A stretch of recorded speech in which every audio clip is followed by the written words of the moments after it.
בשבילי כמו עשן, את רק שלי עכשיו, את בחובי כנוף על בעלים, כמנהר חולי, עכשיו את כאן.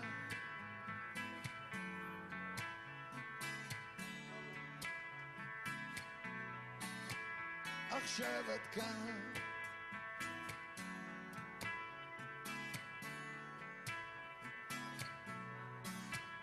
עכשיו את כאן.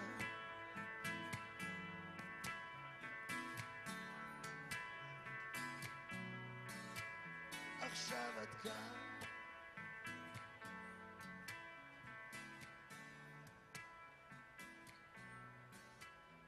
עכשיו את כאן.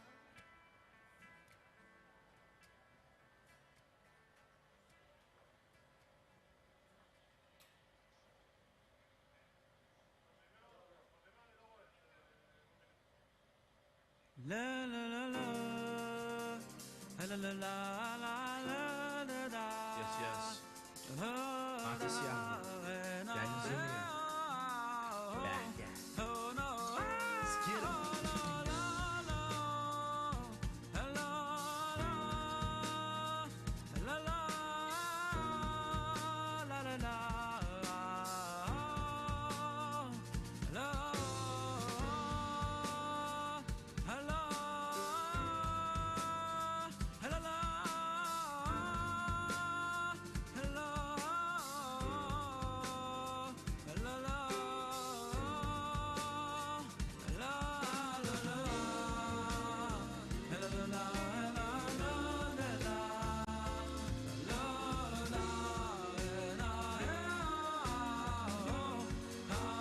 Dear friends, when I was sworn into office, I made the climate crisis one of my top priorities. In order to seriously address the Shalom from Jerusalem. I'm pleased to send my warmest greetings to the launch of the JNF Climate Solution Prize, which aims to use Israeli innovation and technology to fight climate change across the planet. You know, I recently attended the UN Climate Summit in Glasgow.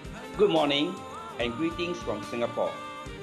I'm Lim Hock Chuan, the Chief Executive of Temasek Foundation Livability. I'm very happy to be able to join you this morning for the launch of the Climate Solution Prize. The Temasek Foundation is the philanthropic arm of Temasek, a global investment company based in Singapore. We fund translational research to produce operational prototypes and then help the innovators to commercialize their products to follow on funding from other investors. This way, we hope to be able to create impactful improvement to livability in the cities. This morning, the Temasek Foundation is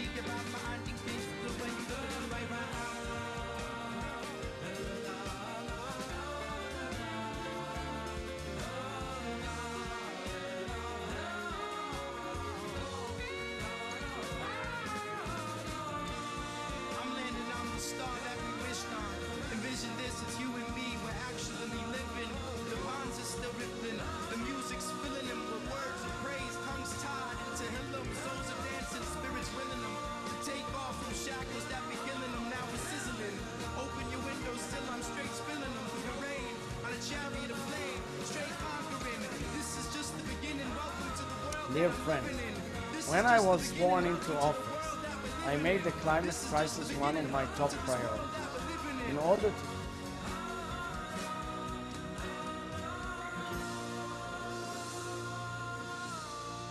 Shalom from Jerusalem. I'm pleased to send my warmest greetings to the launch of the JNF Climate Solution Prize.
Good morning and greetings from Singapore.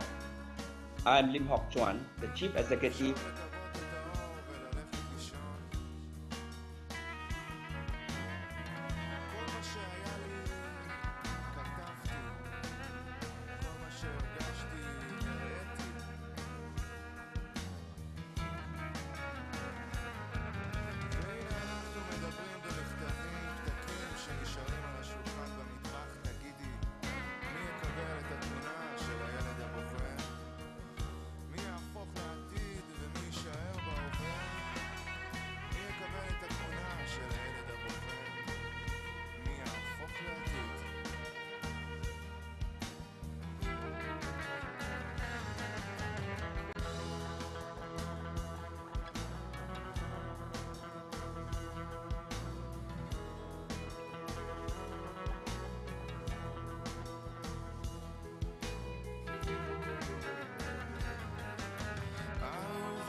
יש לי ארץ טרופית יפה שהשמש ליטפה, יש לי ים לעולם כל רגע, בכל שנה יש קרנבל וגיטרה די טובה ואהבה ששמה אם לא שמעת תרזה.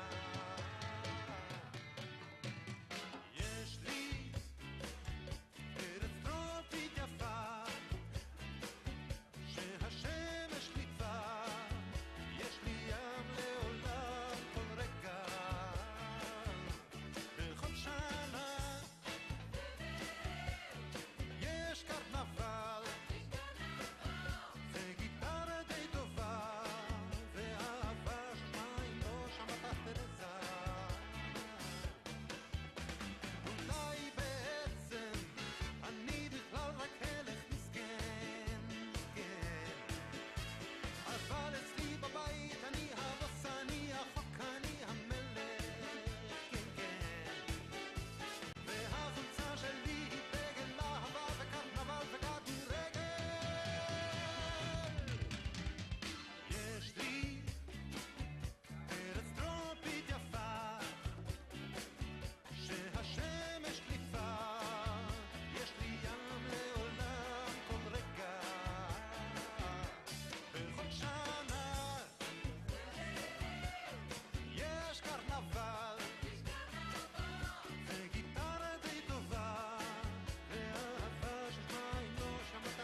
Dear friends, when I was sworn into office, I made the climate crisis one of my top priorities.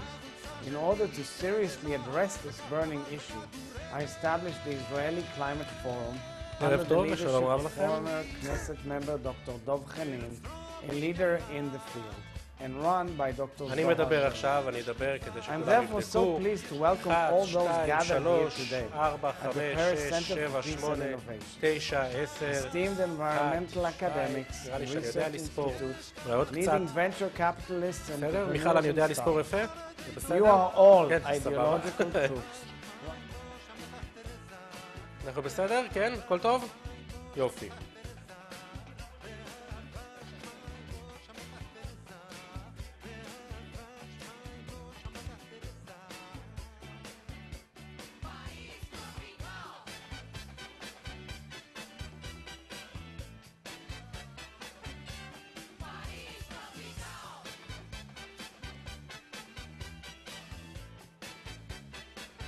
Shalom from Jerusalem. I'm pleased to send my warmest greetings to the launch of the JNF Climate Solution Prize, which aims to use Israeli innovation and technology to fight climate change across the planet. You know, I recently attended the UN Climate Summit in Glasgow in Scotland, and there I pledged that Israel will take extensive measures to reduce Israel's carbon footprint and preserve our beautiful country. But, you know, Israel's carbon footprint, being a small country, is not going to make a huge change on the world. But if we really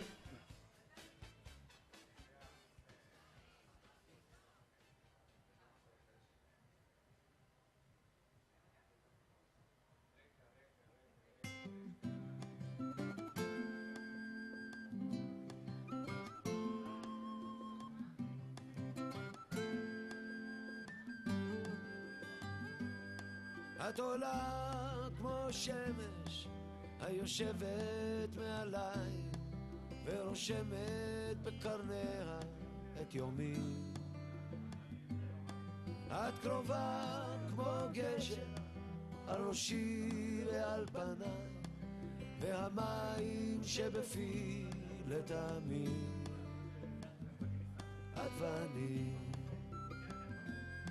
ואני כן כמו ברק ורעם עד קצווי הים.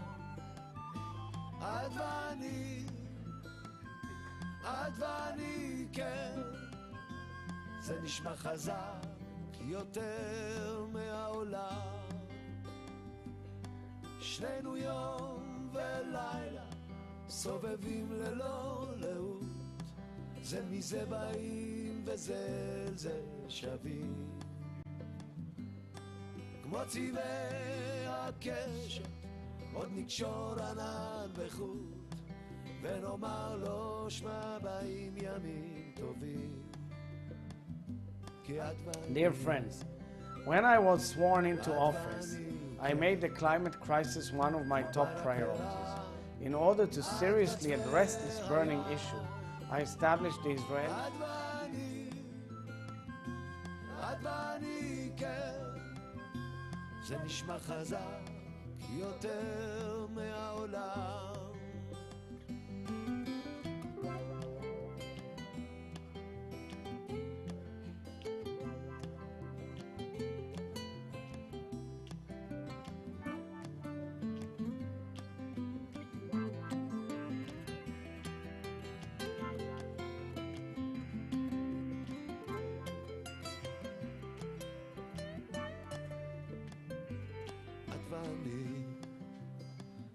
את ואני כן כמו ברק ורעם עד קצווי הים. בסוף את ואני, רק את ואני כן זה נשמע חזק יותר מהעולם. שלום. את ואני, את ואני, כן, כן, כן. את ואני, את ואני, את ואני, כן.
Good morning and greetings from Singapore.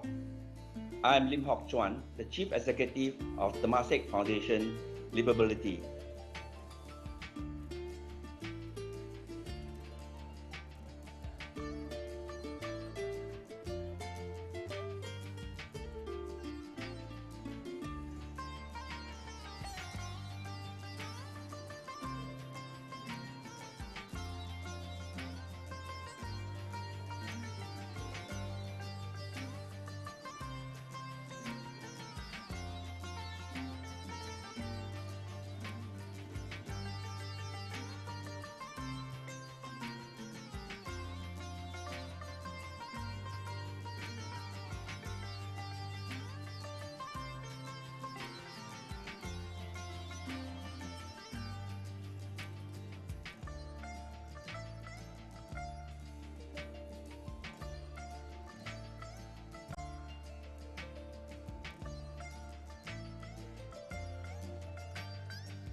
של השמש שדהר ומכסה את הצומת בו אני עומד, או שאולי זה משהו באוויר או משהו אחר, אבל מותק את אצלי בראש. אני לא מחפש צרות, אל תכעסי, אל תדאגי, לא אתחנן ולא אומר שלא אוכל לשכוח, ולא אסחל ולא אבכה ולא אסתיר ממך שכן. Of course, see? Can I see mine for fun?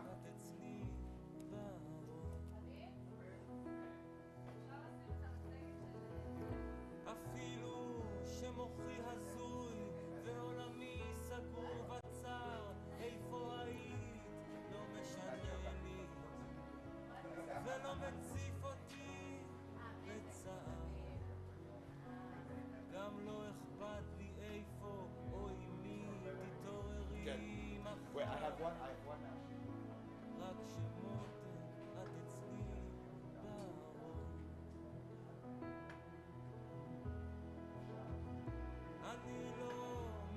מבקש ממך לומר מילים כמו כן ולא, אנא הביני, אין לי מקום לקרוא לך Let's go. Oh, and is there? I guess there's a little thing. Okay. That's okay. Well, I don't need it right now. Shalom. Eze Yofi. I would like to thank Michal Zero for all her hard work. Without Michal, none of this would have been possible. And that's all I have to say. Toda. See you later. Truck. Exactly. Oh, it's the wrong presentation. So, not the wrong. So this is the. Now. So it doesn't make a difference. It's fine. Okay? Yeah, because I sent a slightly updated one they asked for, but it's fine.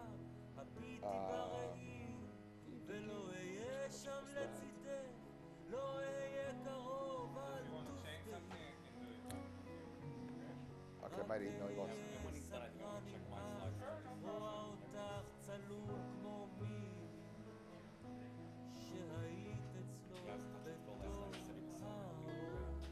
Yeah, so they asked me to make it consistent. So I sent one, another version, very slightly different.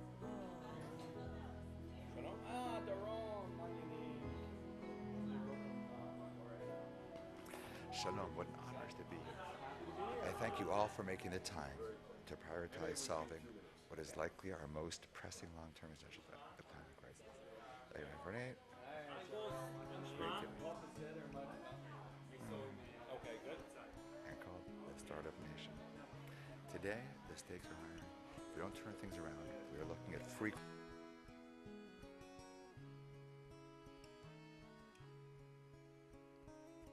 הייתי ילד בלילות עצוב משוטט לבד, לא נתתי לאיש לדעת, את היית אהבת נעוריי. הייתי ילד בימים חול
Dear friend,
Let the show begin.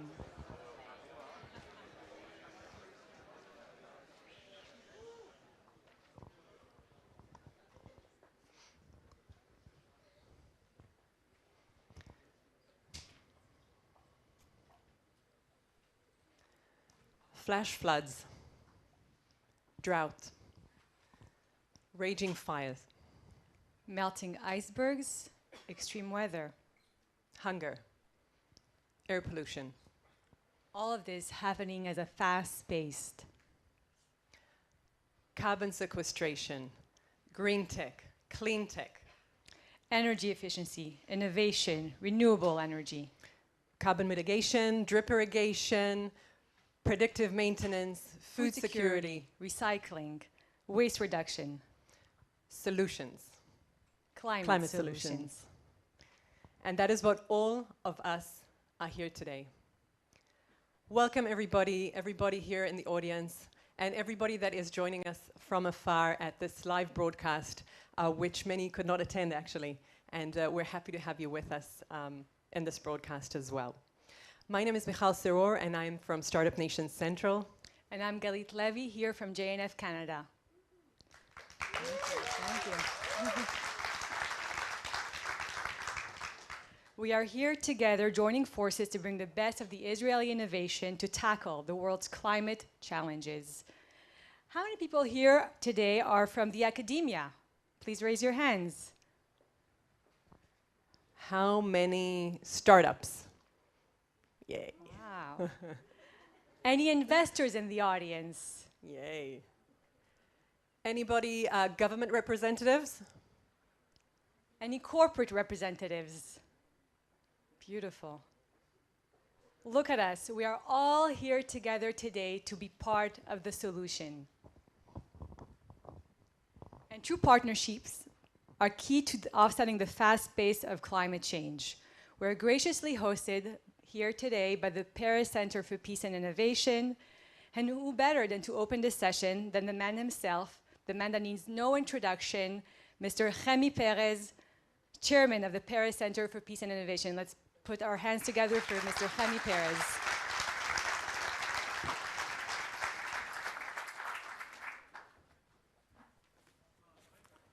Wow. What a beautiful view. Should have been here. Good morning, everyone, and welcome to the Peres Center for Peace and Innovation.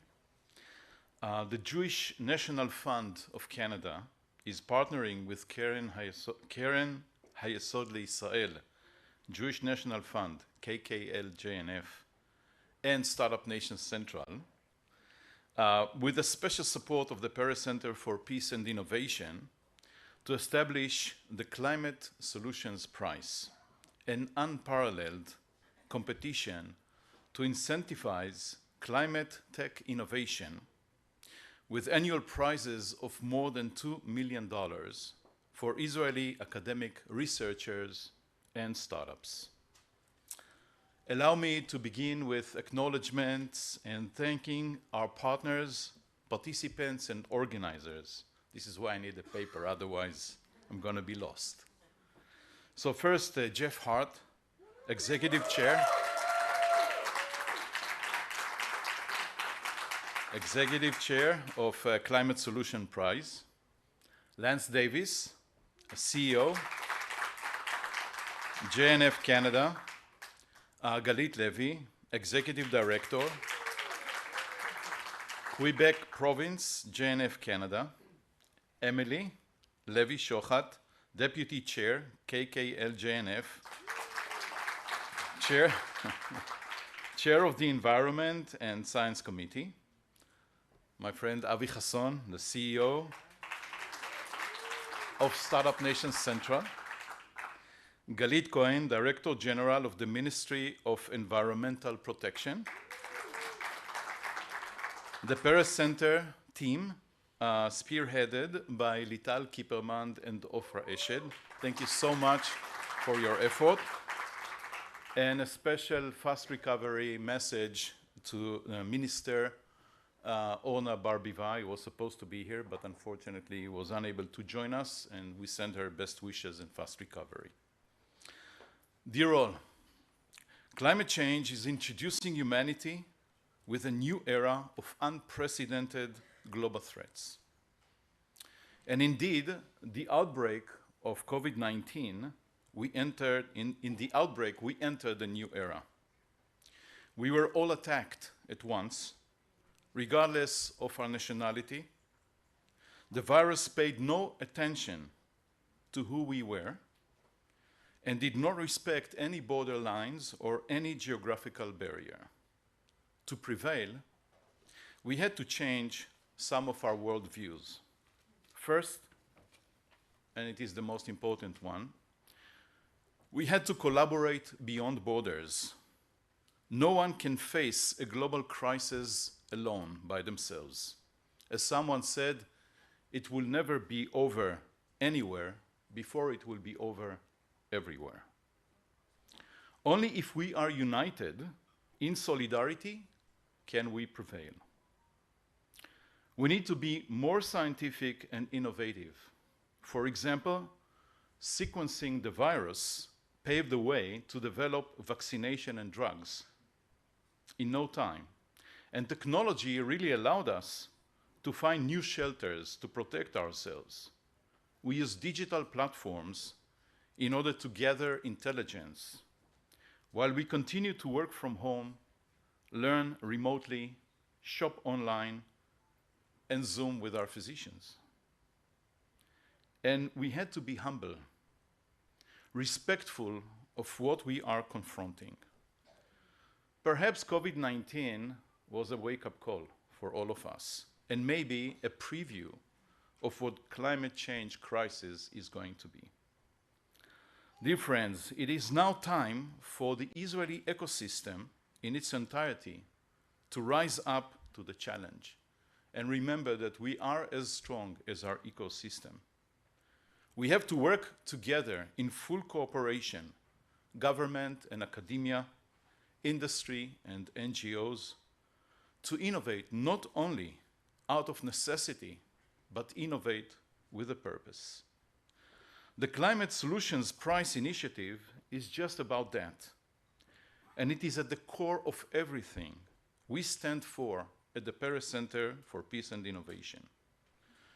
Let me conclude by saying that the next global crisis is already here.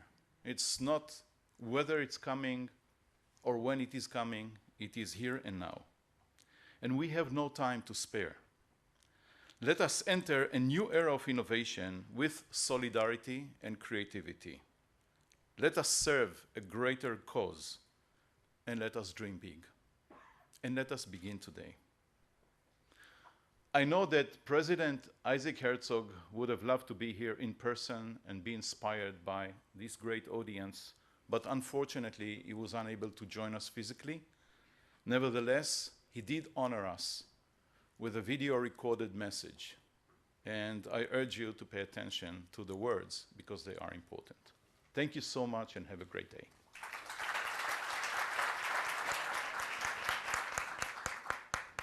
Dear friends, when I was sworn into office, I made the climate crisis one of my top priorities. In order to seriously address this burning issue, I established the Israeli Climate Forum under the leadership of former Knesset member Dr. Dov Chanin, a leader in the field, and run by Dr. Zohar Berman. I am therefore so pleased to welcome all those gathered here today at the Peres Center for Peace and Innovation.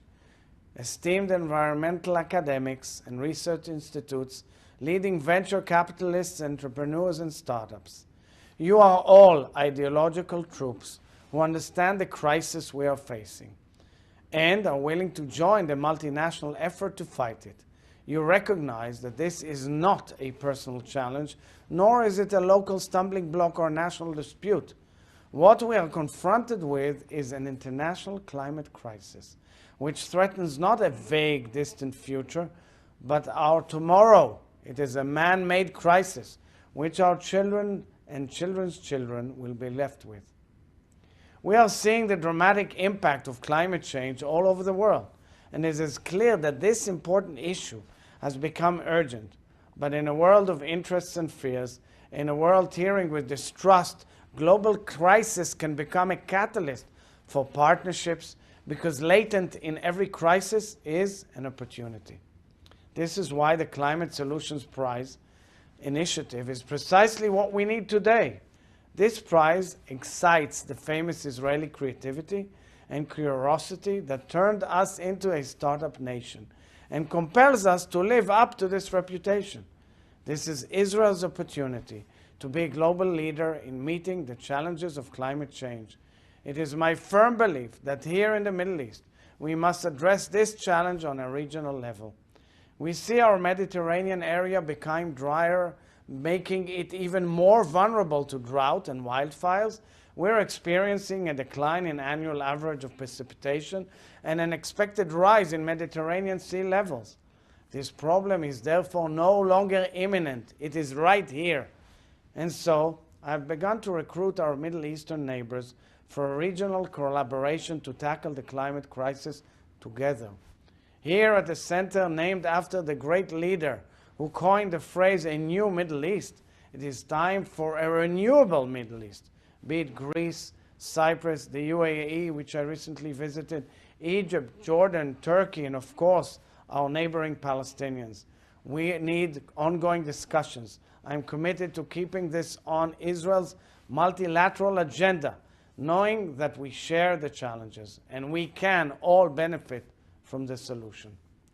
Renewable energy is but one prime example of the immense potential this region possesses. The Eilat-Eilot region now produces renewable energy for 150% of its needs and is projected in the daylight, of course, but in the night it's projected to cover 100% by 2025. In a few years, Israel and the region can be a source of energy for Europe, for Asia, and for Africa. Dream big, just like Shimon Peres. He would have been very, very proud of this initiative. I know time is working against us, but the Climate Solutions Prize gives us a boost of energy and hope for scientific breakthroughs, mind-blowing new ideas, and outstanding discoveries. The time is now, and this is the only way to ensure a better future for our children and grandchildren, and for all living creatures, and for the great blue planet. We live on. Good luck, everyone.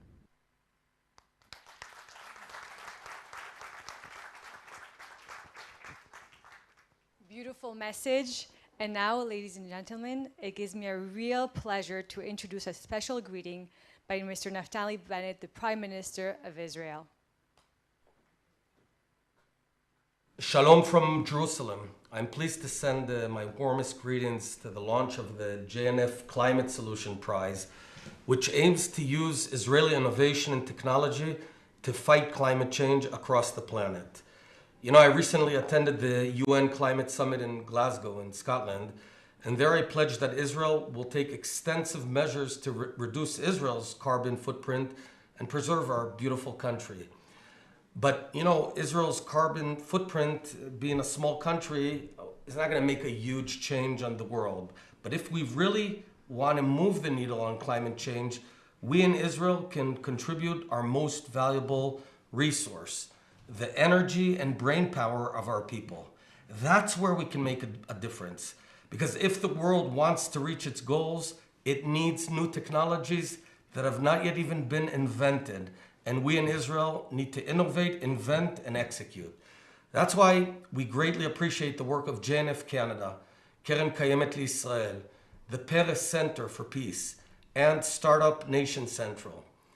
I also want to send a special thank you to Jeff Hart of Montreal for your generosity and vision. It's my hope that this prize will further enable Israeli technology to fight climate change and beat this war, win this war. Israeli scientists have transformed Israel into a world leader in this field, but we've got so much more to offer. Together we can join forces so our children will breathe cleaner air, drink cleaner water, and live in a world that treats the planet better than we did. Shalom and toda rabah.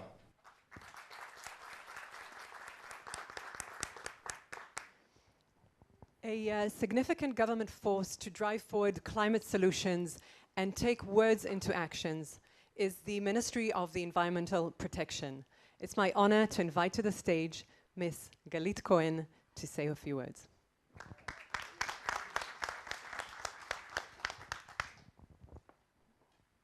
Friends, thank you very much. After those words that we heard from the President, Mr. Jaime Perez, and Prime Minister, I hope that I'll give you some thought from our point of view. So I'm very happy to congratulate you on the launch of the Climate Solution Prize. As the world rebuilds after COVID, we face the triple crisis of climate change, biodiversity loss, and pollution. But this triple crisis has created a singular opportunity for Israel to play a global leadership role in developing the climate innovation necessary to reduce emissions while enabling sustained and sustainable economic growth. As you know, Israel has become well known as a startup nation. However, while our climate tech ecosystem is growing, it has yet to reach its true potential. Strengthening and broadening our clean tech ecosystem, as the Climate Solution Prize will help do, we will not only contribute to protecting the environment, but will create substantial economic opportunities and may contribute to regional peace. According to research carried out for the German government, the global market for climate and environmental technologies was already 4.6 trillion euro in 2020 and is expected to reach 9.4 trillion by 2030. There is no doubt that the countries which invest in climate innovation today will be leaders in the global market for green technologies tomorrow. The need to combat climate change and protect our shared environment is also leading to new forms of win-win cooperation in the region, as we've seen in the recent solar energy for water agreement signed between Israel and Jordan with the help of the UAE. Climate change, like COVID, knows no borders, and it's becoming increasingly clear that we must work together across borders in order to overcome this threat. In light of the market failure hampering the development of our climate tech ecosystem, the Environmental Protection Ministry launched 3 years ago, together with Israel's Innovation Authority, several support programs aimed at assessing cutting-edge climate tech companies to close the crucial gap between proofs of concept in the laboratory and successes in real-life commercial scale pilot. We have now launched the 7th round of such grants. I'm proud to say that under the leadership of Minister Zandberg, the Israeli government is taking remarkable steps to address climate change. We have set net zero emission goal by 2050, like we heard from Prime Minister, passed historic decision on transition to low carbon economy, and set new policies in areas from transportation and industry to clean energy and green building. In October, we passed another landmark government decision on supporting green technologies in infrastructure, and we are now developing comprehensive climate legislation. We hope that until the next parliament session, we will end it up. These steps are creating the right condition for the expansion and scaling of Israel's climate tech ecosystem, which is already home for over 630 innovation companies. I have no doubt that this prize will contribute to building upon this strong foundation and taking Israeli clean tech to the next step. One particularly important area, in our view, is technologies for desert environment. Arid and semi-arid environment cover 40% of the world's surface and are home to 20% of the world population. Such environments present urgent challenges such as water scarcity, food security, land degradation, desert health, and sustainable building. We have therefore partnered to establish the Desert Tech Innovation Ecosystem in the Negev, which takes a unique cross-sector approach bringing together leaders from other sectors, from government agencies, municipalities, and international organizations, large multinational, small startups, and civil society, hospitals, universities, and Israel's world-class research centers. In order to develop the solution that can improve the livelihood and quality of life of millions of people in arid regions across the world. Friends, I want to thank the Peres Center first, the Jewish National Fund of Canada, Keren Kayemet L'Israel, Startup Nation Central, and particularly Climate Solution Prize Chair Jeff Hart for this initiative and for your dedication and commitment. Since Israel funding, the JNF has made the desert bloom. Now we have the opportunity to make desert bloom around the world while preserving our planet for future generations. This is Tikkun Olam, preparing the world in the most literal sense. Thank you. Toda rabah.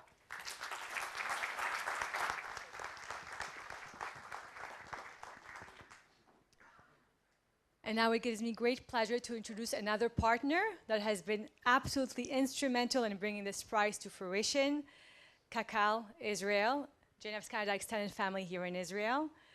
Kakal has been deeply rooted in environmental work, from cherry tomatoes to reverse drip irrigation to forestry all around Israel, before carbon offset was even a trending phase. Now, KKL is leading the charge. Here to present KKL today, another strong woman. Without further ado, please put your hands together for Emily Shochat, Vice Chair of KKL.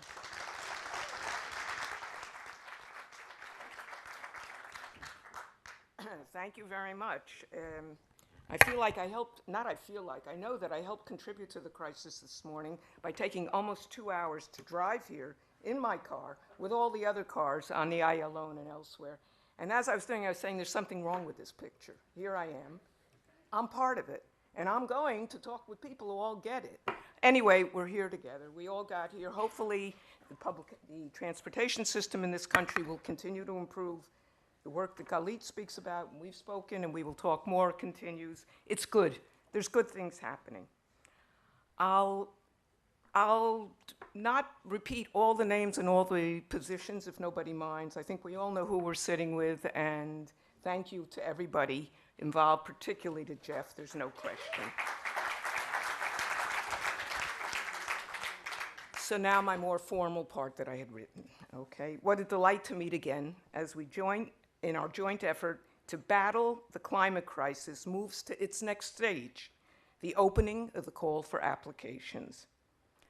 But I must say, as I say the word battle, I cannot help but think about that as we meet here now, battles are raging. Battles, true battles, are raging in Ukraine and in Europe, in Ukraine. Who would have thought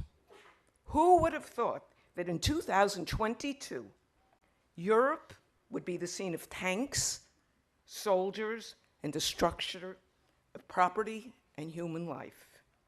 May we all pray for quick resolution of this immediate threat to human life as we look forward to our own work to stop a much larger threat to mankind.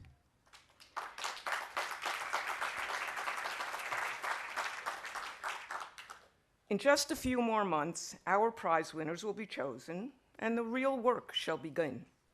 Thanks to Jeff's vision and extensive work and the partnership of JNF Canada, Startup Nation Central, and KKL Israel, backed with the special support of this wonderful institution, the Peres Center for Peace and Innovation, we collectively have moved from talking about the need to actively confront climate change, particularly here in the Middle East, has been mentioned, to deciding to encourage solutions, raising the resources to do so, and now to opening the competition.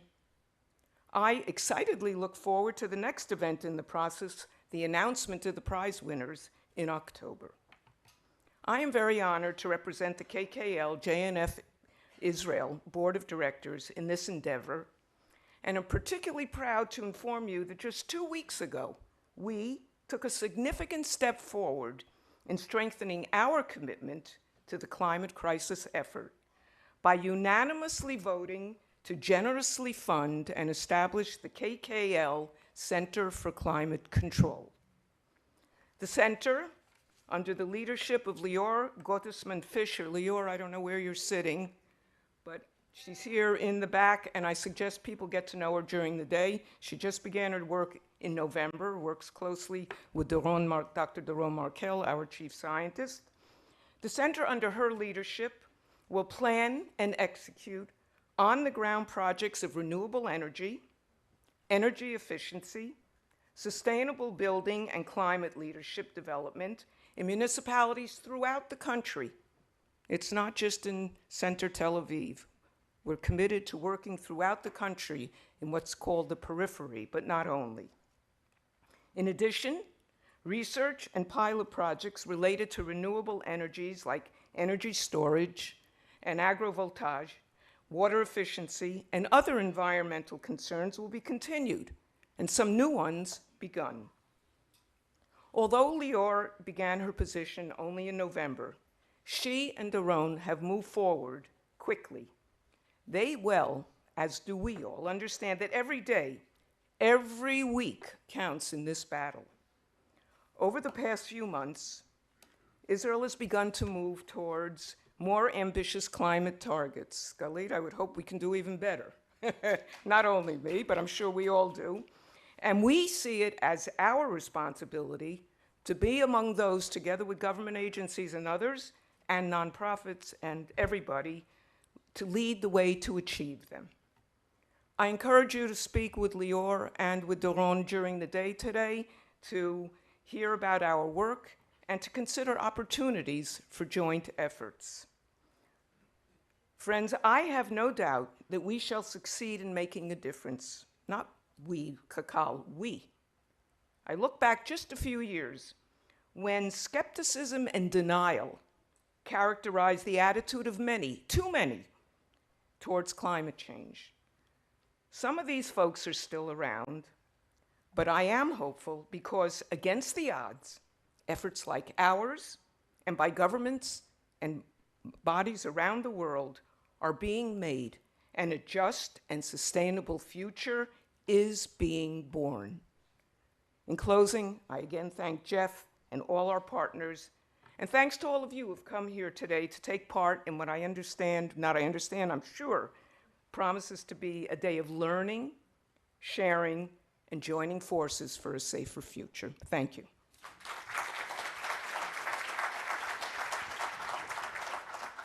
Thank you very much, Emily. Always a source of inspiration. And I completely agree that this is a multi-stakeholder effort. We're all part of it, and we all have a piece to play in it. So a little bit about our agenda this morning and what we will be speaking about. We will have a corporate panel discussion led by Avi Chasson in just a moment.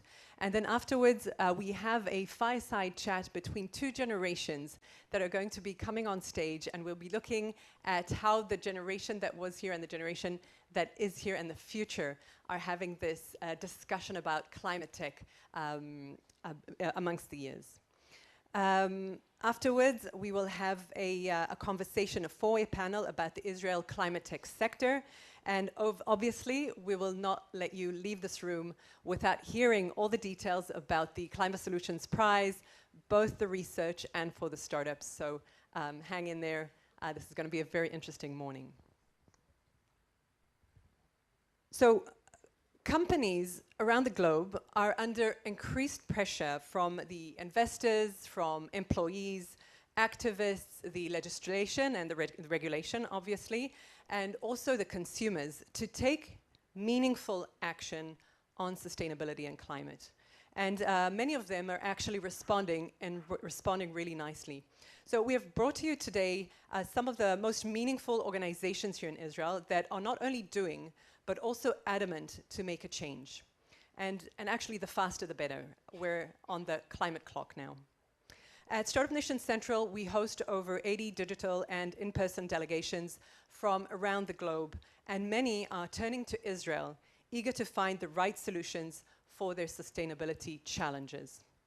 To moderate our first panel, it is my absolute honor to introduce Avi Chasson, the CEO of Startup Nation Central, to introduce the panel as well.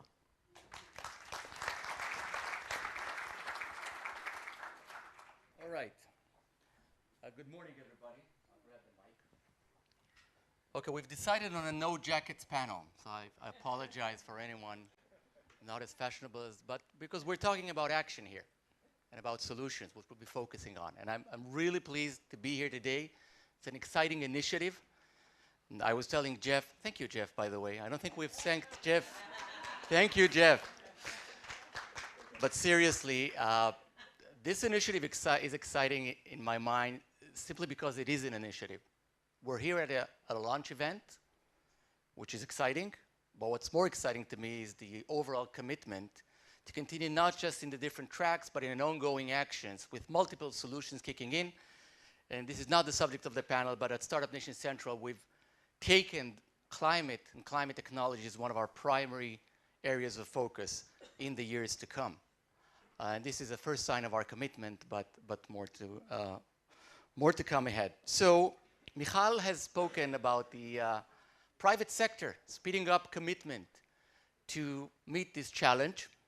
And Michal has spoken about the demand that is coming from everybody, I guess, customers, partners, investors. And I can tell you, even from my personal experience, this is a subject that is becoming quite prevalent around management teams, around the tables of boards of directors.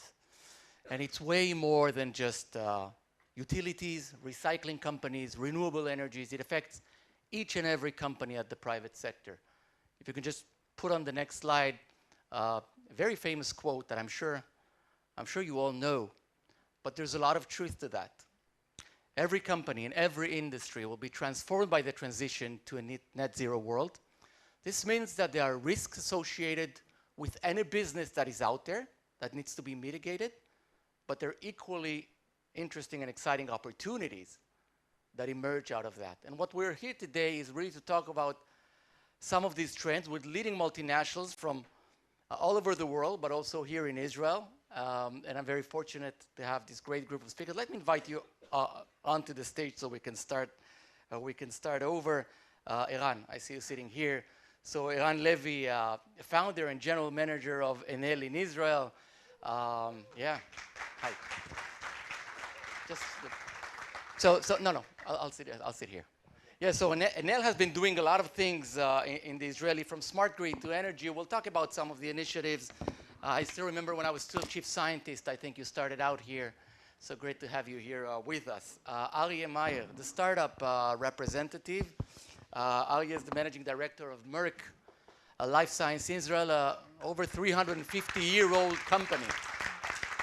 So you've seen, I guess, multiple cycles in the world based out of Germany, and Merck does a lot of things around sustainability, one of which is the expansion of their corporate venture capital firm and ventures to an additional $600 million fund, including sustainability, climate, and other issues. Aryeh, thank you for joining us here.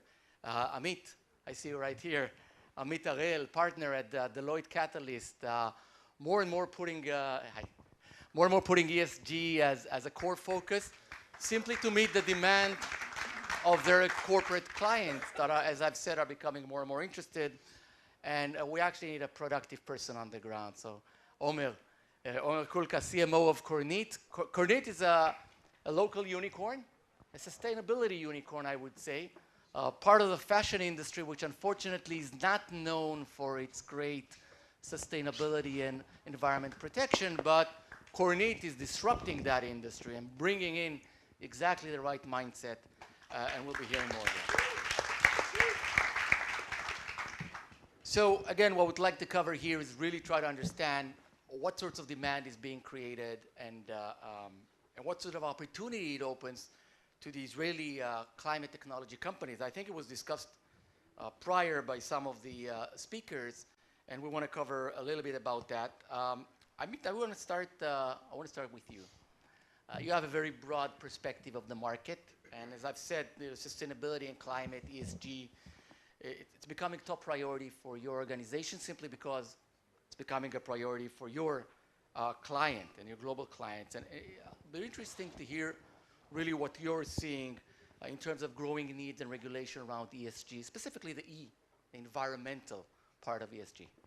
Yeah, so good morning, everyone, and thank you for all the great partners. Just before addressing the question, I think this is a very historic day, right? The March 1 will always be remembered as the day that climate was really launched in Israel. And I think beyond the prize, thank you, beyond the prize, we always speak to our clients about if you build it, they will come, right? So it's not only the companies that will participate, it's just broader than that. And I think, and I know I'm going to say something big, I think climate should be the next cyber for Israel because we are in the perfect location to do that. We have the talent, we have the surroundings, we have the need, we have the regulation, we have everything. Now, Avi, to your question, I think that we are in a perfect storm. And because when you're going to see here corporates, and we serve many of our clients, many corporates. We are a huge corporate of our own, 400,000 people over the world. By the way, prior to COVID, flying every week around 200,000 people. Think about it. What does that mean, and how does the work look like after that? So, we've committed to net zero by 2030. We're part of the Davos Initiative, and also to drive change all over. But when you ask businesses why investing now, it's a strange question when you think about it, because will I affect the P&L today? The answer is no. But so why should I do that?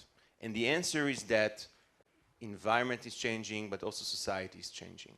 When we think about our customers, when we think about our clients' customers, when we think about our clients, when we think about the next generation of executives coming in together, then we think about the regulators, when we think about all of that coming together, I think there's something very, very unique. Now, the challenge is that it's a really big animal to chase, right? It's so big sometimes. And you see what the UN published yesterday. It's like, are we too late? First of all, yes, right? We are too late. But I think we still can change. I think this is when we heard what the president said and what the prime minister said. I think Israel has a very unique place. Because even if Israel will be the perfect, net zero by 2030, not 2050, how much that will affect the world climate? Zero, right? We're a tiny dot. But the innovation that we create here is critical. And I think the way that we should leverage all of those energies coming together is basically looking into the eyes of the corporates that you see here and others, and basically help them unfold what climate change and climate challenges actually mean. So Avi, to your question, I think that right now businesses are in distress in general, and they see that if they will not address climate, they will not be there. No one will buy their products, no one will invest in their company, they will be not rated by the agencies, and it's almost like diversity and inclusion. If you're not there, you're anywhere. And that's an issue, and I think this is why we're all here representing, every big corporate in the world. Thank you for that. And I would just add, in addition, I think a lot of companies are understanding that with this problem becoming more imminent, there are serious threats to their actual businesses, not just the perception of their business. When you look around supply chains, when you look about business continuity, we're not far from impactful events that can really harm your business. And Arya, it's interesting to hear about, from the Merck perspective, what are the most pressing sustainability challenges that you see at your company? Well, I would like to share with you, a view of a global corporation like Merck that, has almost in every country in the world, they have some subsidiaries.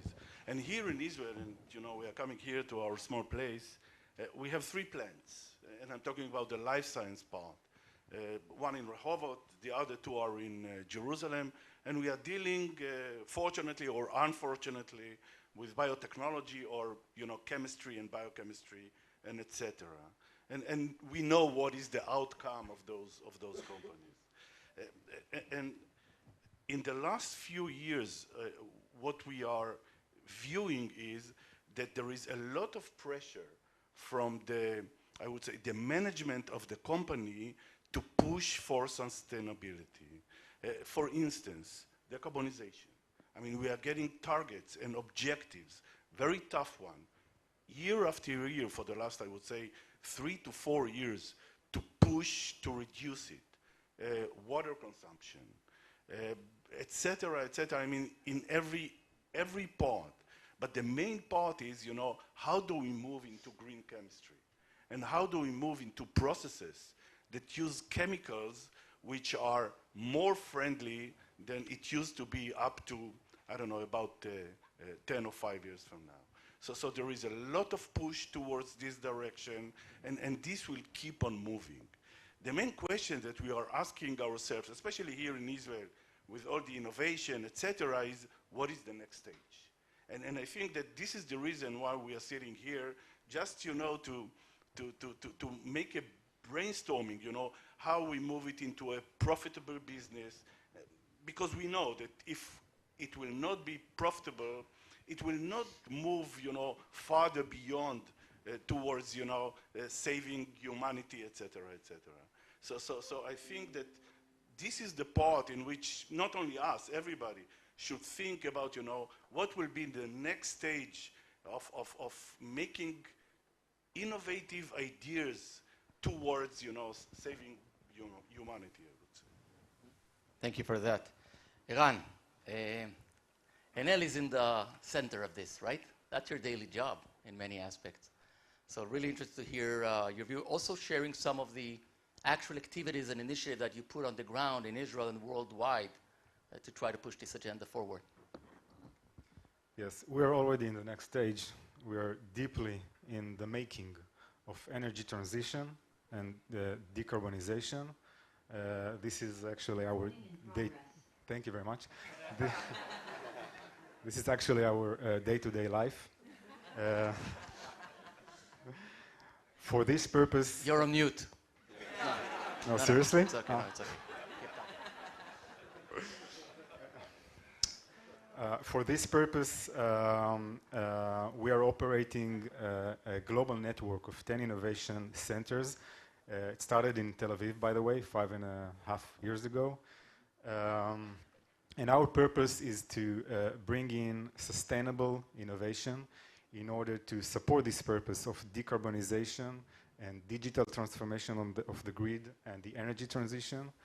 And maybe we can later talk about what kind of technologies we're looking at and what are our next steps. But I can tell that today we are the world's largest private producer of renewable energy. About 50% of our power production comes from renewable sources. It's about 45 gigawatts. So we're deeply in this change. And it's very exciting. Great. Now we'll talk more about some of these projects as the panel evolves. Omer, you know, so Enel, right, we get it, obviously has to be on this panel, but what does Kornit, what's your connection to sustainability or climate? Yeah. So first of all, I never wear a jacket, so once I decided to do that, I'm committed to it. So that's me. He's the marketing guy. So first of all, I'll start off by saying that Kornit is not a climate tech company.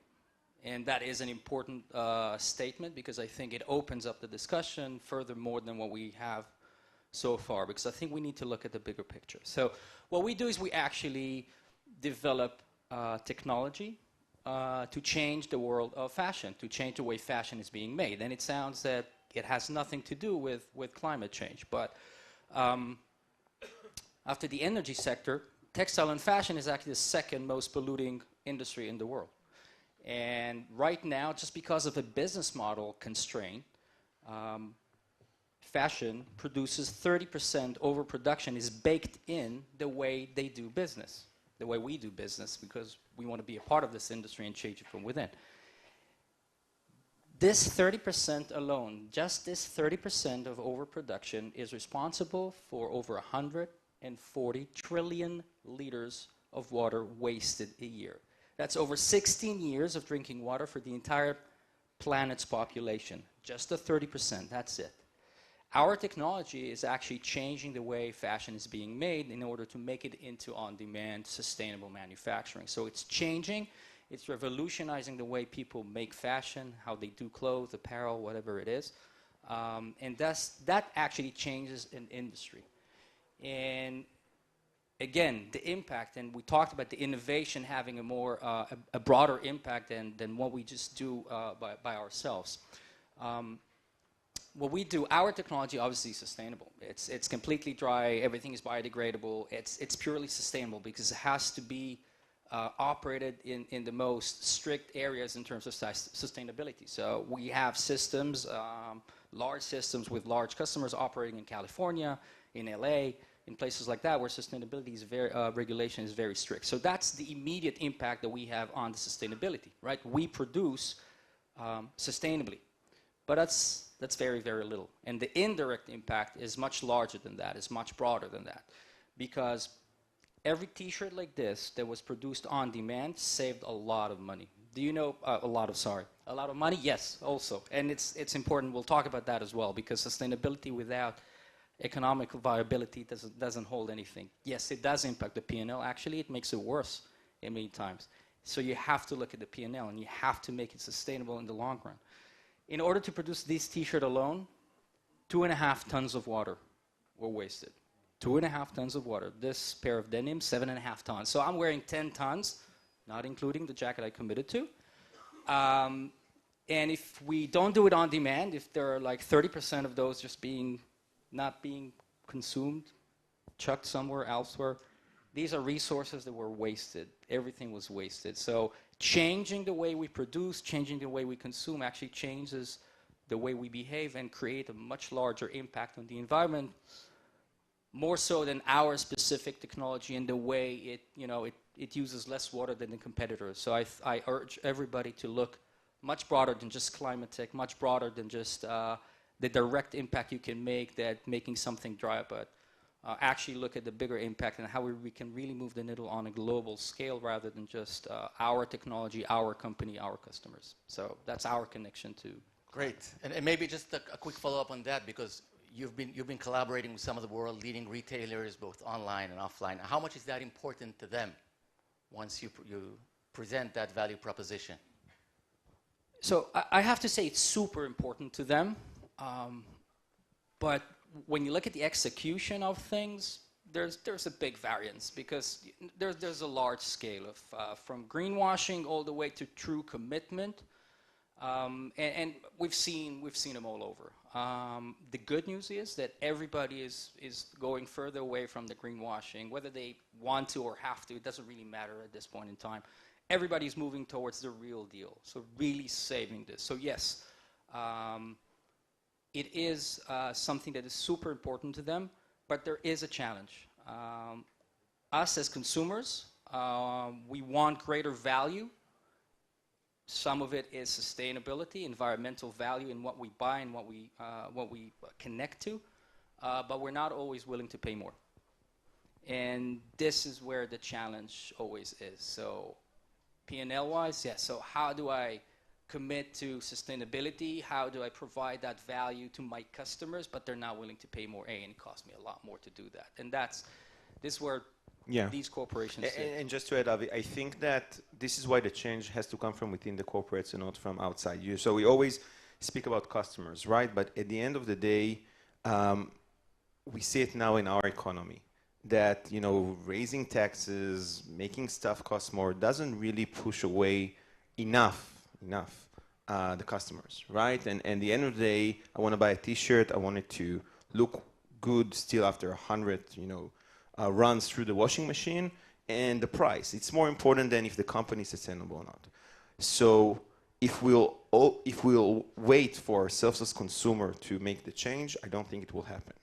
The two things that does happen is that the ability to attract talent now becomes a real issue for companies that are not speaking anything in sustainability. That's an issue.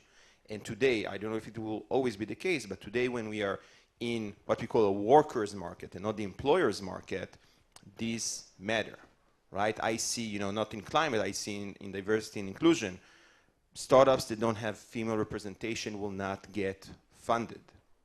So the same thing should happen when employees choose where to work or when it comes to sustainability. Do they waste money? Do they do things through Zoom? Do they actually care about changing?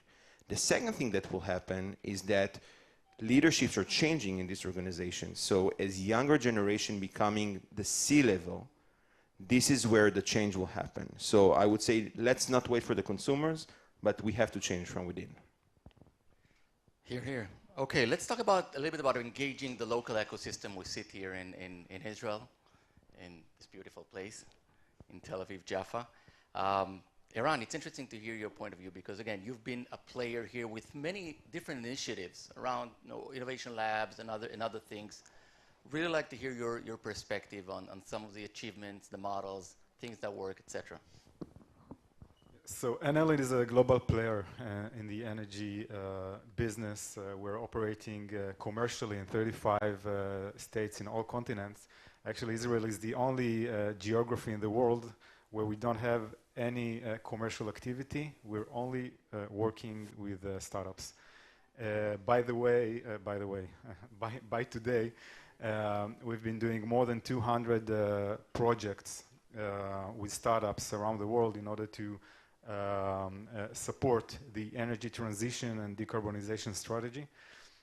Here in Israel, we have a few activities. The first one that I opened 5.5 years ago is the Enel Innovation Hub in Tel Aviv, which aims to collaborate with companies, Israeli companies, tech companies, in the fields of energy efficiency, energy transition, energy storage, electrification, digitalization of the power grid, circular economy, and many other areas that are related to our business.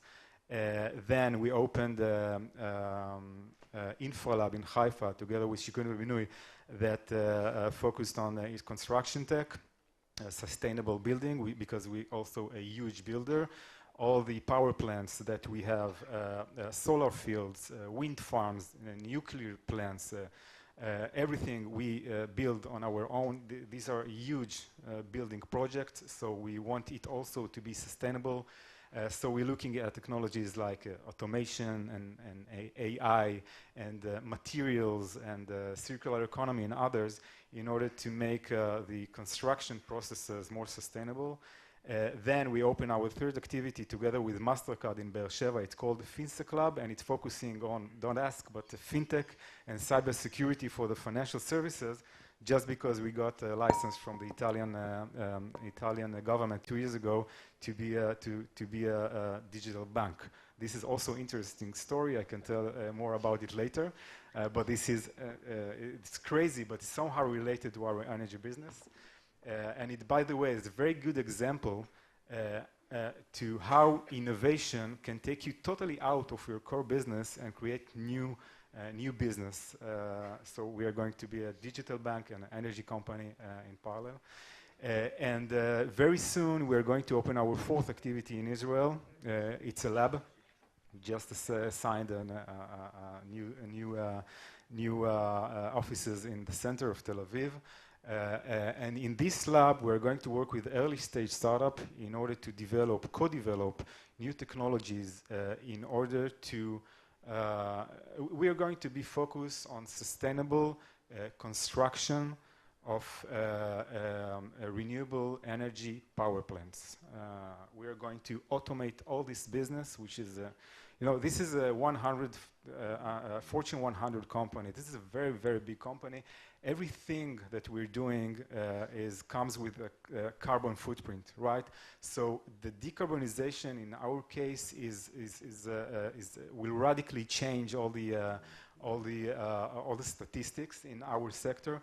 So this lab in Tel Aviv is really going to have a really major footprint in this area for now.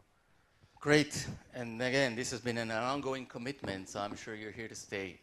We're nearing the end of the panel, so I just want a quick closing sentence from each one of you, based on your different perspectives, because you're all players here, and really try to understand a word of advice for this constituency, who we hope will be a part of a greater vision of creating an ecosystem here in Israel, But either from your own personal perspective as a player here, Omer, and we'll start with you, or as someone looking at a more global, what do you think should be a key advice to the players right here in Israel, Omer? Yeah. Okay. So I'm actually going to talk about a challenge that we're facing right now that, on the face of it, has nothing to do with climate, but has a lot to do with climate. And I think, again, it's a broader perspective of what kind of talent needs to be harnessed in order to solve this issue that we all have. So virtual fashion has become something of a reality in the last year or so, not more than that. These are clothes that will never be made, just on your virtual avatars or skins in a game or whatever it is. And on the face of it, it sounds super sustainable because we don't need to overproduce and we don't need to waste anything. There's no chemicals and nothing. And we're working a lot in that direction. And in that direction, for example, there's a lot of derivatives that are sitting on blockchain. NFTs, for example, are super big. Blockchain is horrendous when it comes to sustainability. Because I want to create one thing, and suddenly it's on blockchain, it's on Ethereum because I want to make some money, and then it's 38 gigs of data that need to be computed on a gazillion computers all over the world and consumes energy like crazy. So we're going in there, and now we're actually obsessed with how can we find the right NFT protocol, the right blockchain protocol to actually be sustainable and meet our values. And this is something that has nothing to do with climate when you first look at it. So I think that the key thing here is to really broaden the horizon. I think that climate change and climate control and is embedded within everything that we do right now. So I think that solutions that will impact our world for the better can be actually found in very different areas, not specifically in energy or climate as it seems originally. And I think that specifically for the Israeli community, we're very good at finding complex, 80% baked solutions for very, very complex questions and challenges. And there are very, very complex challenges when it comes to climate and that. So I think that we're disruptors. We live in a world that is being disrupted. And, COVID, wow, took us by surprise. For a disruptor, it's heaven, guys. So in a world that is being disrupted, people that think disruptively can really, really get ahead. And I think that's my key advice, I think. Thank you. Amit? Yeah. Really strong words. So I would say, I think there's 3 players that need 3 different advices.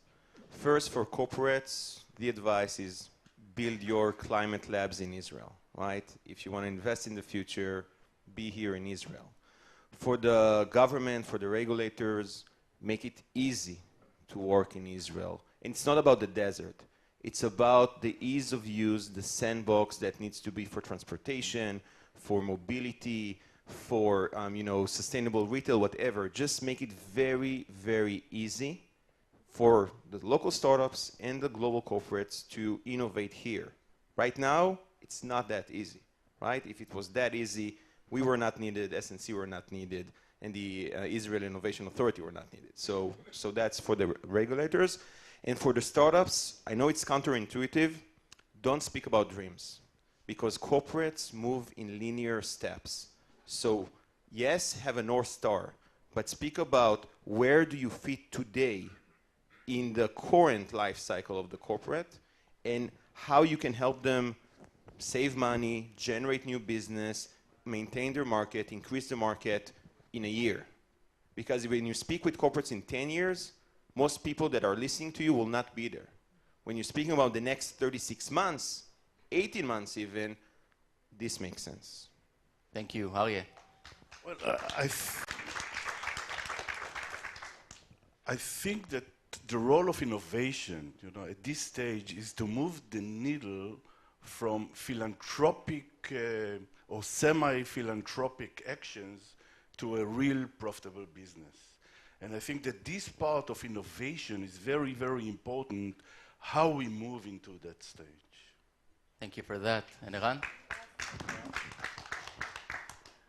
Humans are addicted to electricity, right? We're addicted to power, double meaning. And we as a power company, we're in the forefront of the climate change. Why? Because climate events and extreme weather and changes in the temperature, everything leads to problems in the power supply and to an increased demand of power. And we need to provide all this. So these are a critical challenge when you're talking about something that the people are addicted to. We provide this drug, okay? And we need to make a lot of changes from the way that we perceive this business till the bits and the bytes of how we operate everything and maintain everything in order to keep up with this climate change. Thank you very much. And I would just say that, at Startup Nation Central, we often say that our business model is importing problems, which is kind of weird, but that's what Israel does. Goes to your point, Omer. I think as demand grows, and the Israeli ecosystem is very much B2B oriented, so what we try to do is to identify those challenges, present them to the innovators sitting in this audience, but also out there in the ecosystem. Sometimes pivot existing technologies that didn't think they're actually suitable for that, sometimes just bringing the power of the mind. And I think if we all do that collectively as an ecosystem, there's a bright future ahead, which is both doing good and doing well. So thank you very much for joining us. Have a great day.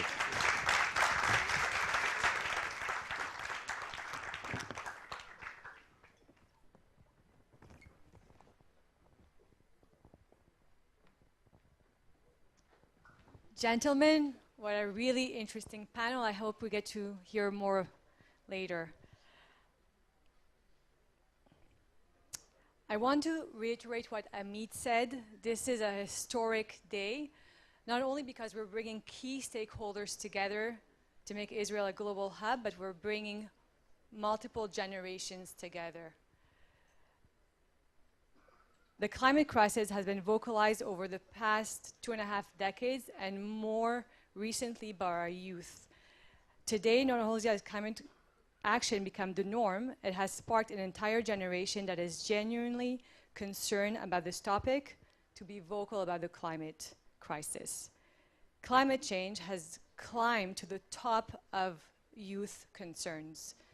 And we want to tell the youth that we hear them and that we're taking matters in our own hands today.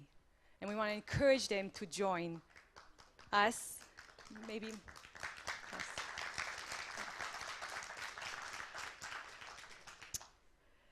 So, in our next, almost TikTok-like style chat, we have brought together two generations of climate activists. On the right, I'd like to invite Mr. Yossi Abramovich, who was named by CNN as one of the top 6 green pioneers worldwide. He served as president of the Arava Power Company from 2006 to 2013, and is now focused on serving as CEO and president of Energia Global since 2011. He's an activist and was nominated by 12 African countries and Belize for the 2021 Nobel Peace Prize for Climate Work. The nomination is fantastic. And Nika Berdichevsky.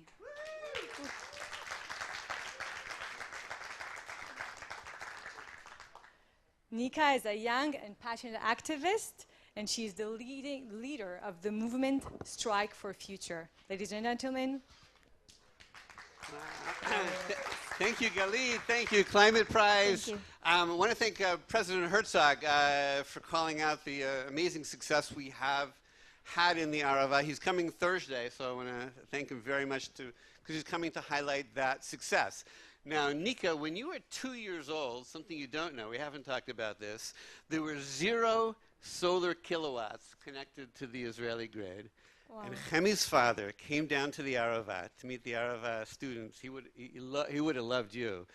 And at a certain point, he turned to me, and he did the Obi-Wan Kenobi, your only hope, I'll help you, etc. And he had a grand vision. He dreamed big.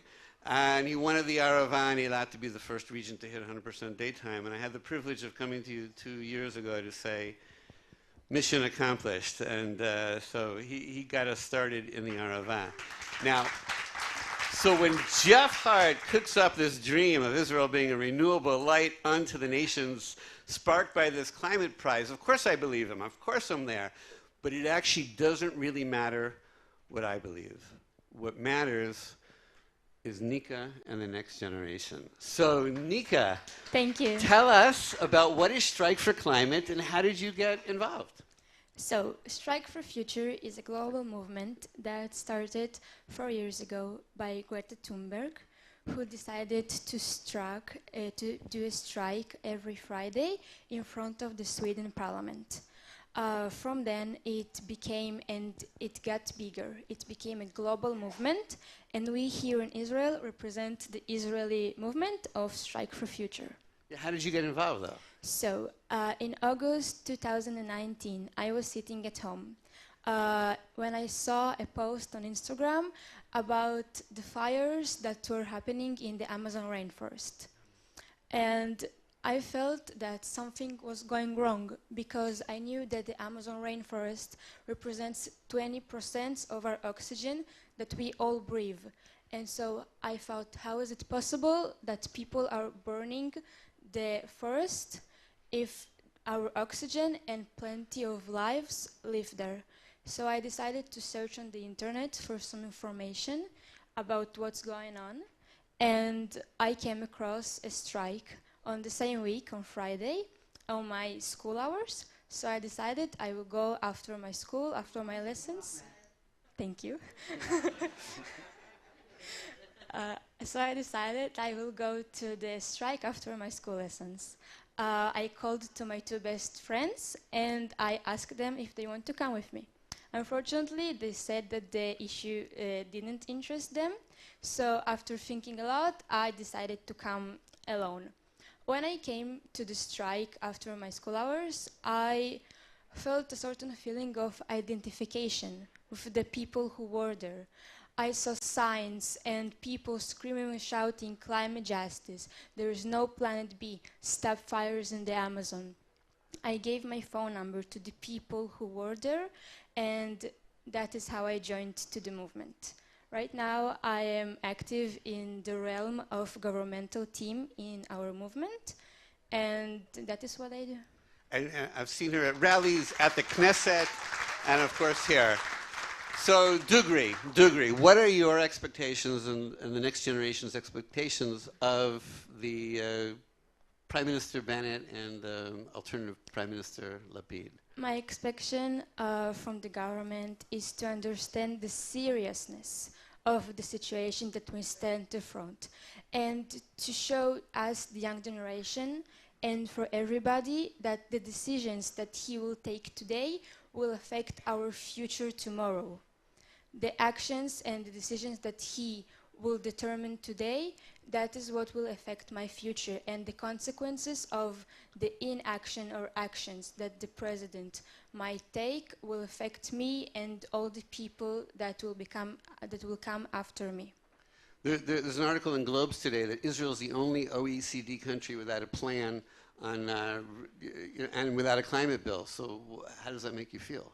So it is really sad for me.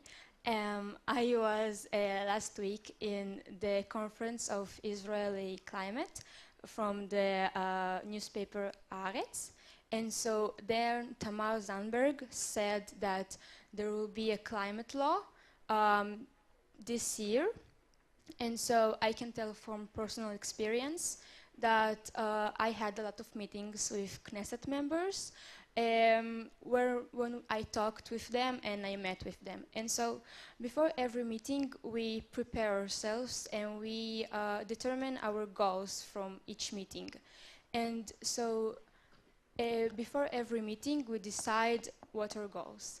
And for the meetings, we determined that we would like to explain to all the Knesset members the importance of climate change and the importance to act right now. I remember that in one meeting when I was sitting, I was thinking in my head that the actions of the person I'm sitting in front of will determine my future in a couple of years and the future of all future generations. So I have a question for you. I was privileged to be at Glasgow with two of your friends, with Alma and with Leah, and I was there when the Prime Minister promised to meet with them about a climate law as soon as he got back to Jerusalem. Has that meeting taken place yet? Still not. And what about the meeting with Lapid? So those meetings still didn't happen. And do we have a date for a climate law? So there's no day for climate law. Wow. So there's a lot of other questions I want to ask you, but I hope you guys are listening out there. We are here for the Climate Prize. What's the role of technology in the eyes of the young people of Israel, and how fast does it need to roll out? So I think that technology is playing a really important role to enhance climate technology in Israel. But technology alone won't be the solution. We have to connect technology with climate, which is climate tech. And I believe that there is not a better example than Israel to be the country who does that. Because here I always hear that we speak about high tech and about technology and about all the beautiful things that we have here in Israel, but I still didn't hear that a sentence with Israel and renewable energy or climate tech. So I think that Israel is the perfect example, because if not Israel, who will be the climate tech nation? And I see that it is only natural that Israel will play an important role to enhance climate tech in order to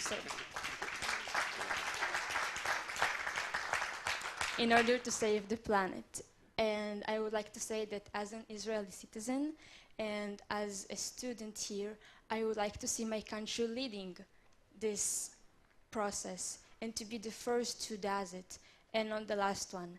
And I think that at the end, we all here in the same forest that is already on fire.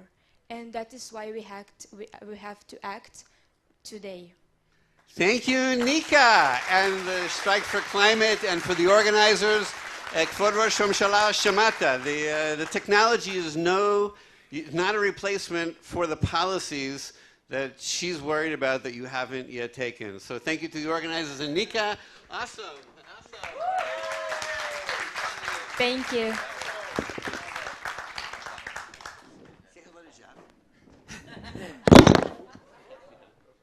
Thank you, Nika. Thank you very much for that. And thank you, Yossi. Thank you very much. You're always putting us on a clock, Yossi. It's always about do it and do it fast, isn't it? And they were both touching on the topic of climate tech and finding solutions, and many of you in the audience are part of those solutions. In our next panel, I'd like to invite Yael Weiss, our head of climate tech at Startup Nation Central, to talk about those solutions, the opportunities and the challenges that the sector is facing. Yael. Thank you, Michal. Thank you, everybody, for being here today. We're very, very excited to be kicking off this initiative. We've heard from the beginning of the morning about the urgency around climate change. We've heard about the perspective of the private sector, the younger generation.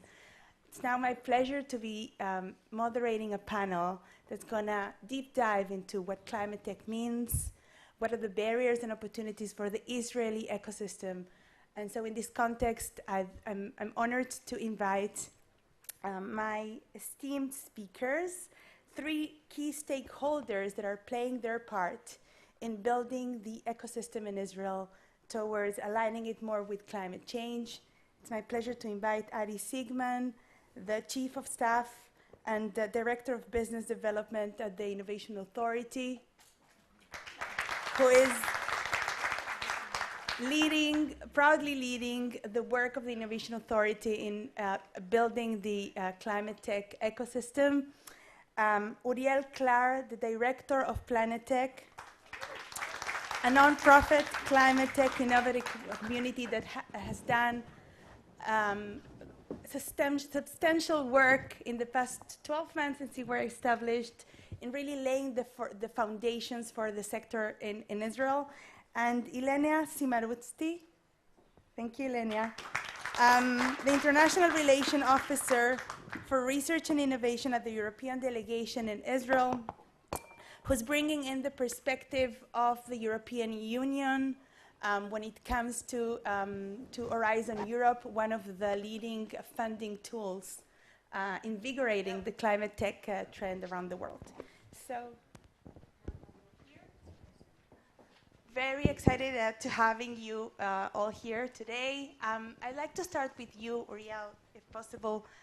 In the last 12 months, Planet Tech has released a map of climate challenges, and together with the Innovation Authority, also published the first climate tech report about a deep dive about our ecosystem. So I think you're the right person to be asking the following question, but if you can clarify for us, what exactly is climate tech? What are we talking about here, and what kind of solutions qualify as part of it? Okay, so first of all, thank you for inviting me to this panel, and thank you everybody for organizing this important event and initiative. Actually, this is the question that I asked myself 12 months ago when we started up Planet Tech. What is it? So we started by understanding and learning about it and bringing the experts from Israel and outside of Israel and understanding this. And basically, it's quite simple. It's looking at two main ways to tackle climate change. The first one is mitigation. The second one is adaptation. That's it. Mitigation, reducing greenhouse gas emissions. That can be done by decarbonizing our economy or taking carbon outside of the atmosphere. And adaptation, this is how we manage and adapt to the changing climate. So the extreme weather events and the fact that we're affected by climate change already now, these are the two paths. And I think that in this landscape, we see many, many sectors and many industries. So that's not just the sectors that we usually think of. So right, there's the energy sector and mobility sector that we used to think of when we speak about climate change. But actually, there's so many other opportunities. Think of materials, waste, supply chains, food, agriculture, food waste. All of these are responsible for both mitigation type of technologies and adaptation. And I think that it's important when we speak about climate tech, we include all of them and think of all of them and not just get into the, the usual suspects and only highlight them, because unlike usual high tech, when we look at one, or specific indicators, which are business indicators, here we need to speak and think of climate indicators. What is the potential for removing or reducing greenhouse gas emissions? And that's something that you can compare between different sectors. And again, in all of the industry, basically, everywhere. So when we worked together on the first report, we actually sliced the entire sectors of the Israeli high tech for their climate positive part and the non-climate positive part. And you can see just one example in the mobility sector. Not all smart mobility companies are part of climate tech. Those who are part of autonomous vehicles are not considered as part of climate tech. That's not our decision, that's like a global thing. So it's really important to understand that it's not like everything is climate. That's not the case. You need to be careful about how you look at every company and every technology. So that's quickly about climate tech. I think we very much agree on the perspective. It's about putting eyeglasses. Yeah. Eyeglasses that are climate in order to understand, to screen the ecosystem and understand what kind of solutions are relevant to face the climate challenges. And that's what we're talking about today. Ari, if I may turn to you now, the Innovation Authority is playing an important role, both providing funding for the ecosystem, but as well as top-down launching initiatives to really build the infrastructure for the innovation ecosystem in Israel. Can you tell us a bit more about what you're doing in the connection with sustainability and climate? Yes, first of all, good morning everyone, and thank you for inviting me for this important event, groundbreaking if I may add so. I think let's start first with the why and not the what. Okay, so why, as the government agency responsible basically for the investment, R&D investment arm of the Israeli government, we need to look at the Israeli high-tech, and I think it's not a secret that it is flourishing and breaking every record in terms of private sector, a number of companies, a number of unicorns. So it's growing. But as a government entity, we need to look down the road 5, 6, 10 years and see what will be the next growth engine of the Israeli high-tech. I think SNC just published a very nice diagram showing that the current high-tech is concentrated in mainly three, maybe 4 sectors, and we need to diversify it in order to create more engines. And in the Israeli Innovation Authority, we identify climate tech as such a new growth engine for the Israeli high-tech. In our report, I think we quoted a very nice diagram of BCG. I think Prime Minister Bennett related to it in his blessing. 30% of the technologies that are needed, will be needed in 2050 in order to get to the net zero target, have not been invented yet. I'm not sure I think it's unprecedented in every other sector, technology sector, meaning the climate tech has a huge opportunity, business, also impact on the planet, but business. Let's talk about business. If we combine it with the identified strengths of the Israeli high-tech, the Israeli academia, we are there. So if we want to exploit this potential and grab the money which is on the floor and the unprecedented demand that the last panel spoke about, we need to act now. We are working in Innovation Authority basically bottom up, meaning every technology can come to us and get funding. And when we looked back, we saw that without any top-down intervention, 20% of our budget goes to climate tech startups and companies. So this is a nice number. It's around $100 million US dollars per year. But we are now looking at it top-down, meaning we want to lift the entire ecosystem, starting from the academia. We want to bring more investigators and applied researchers to do climate. We want to increase the number and the funnel of the Israeli startups, the newly established Israeli startups. We want to get here more private money. We call it specialized. Okay, we know Bill Gates, but not only him. We want to bring specialized climate tech funding into Israel. We want to make sure that the Israeli technology can be implemented. I think Eran from the last panel spoke about make it easier for a climate tech to make business in Israel. We are working with that. So we will have an overall plan soon in order to exploit its potential. Thank you for that. Perhaps also worth mentioning the new incubator that was recently established in this field. Yeah, we have new incubator dedicated to climate, called Net Zero, but we have another one which is the kitchen version 2. We will do alternative protein, which is also climate. So in our last tender, we selected 2 out of 4, which will be dedicated to climate. So this is a change. Very exciting. Ilenia, first of all, I'd like to really ask you to tell us a bit more about the work at the delegation. What are you doing? What is your connection to the topic? Sure. First of all, thank you for inviting me to this very interesting event. It's very nice to see you all after so many recording in process meetings. It's my first physical event after 2 years and after 3 months since I moved to Israel. So thank you, Jeff, since I'm here.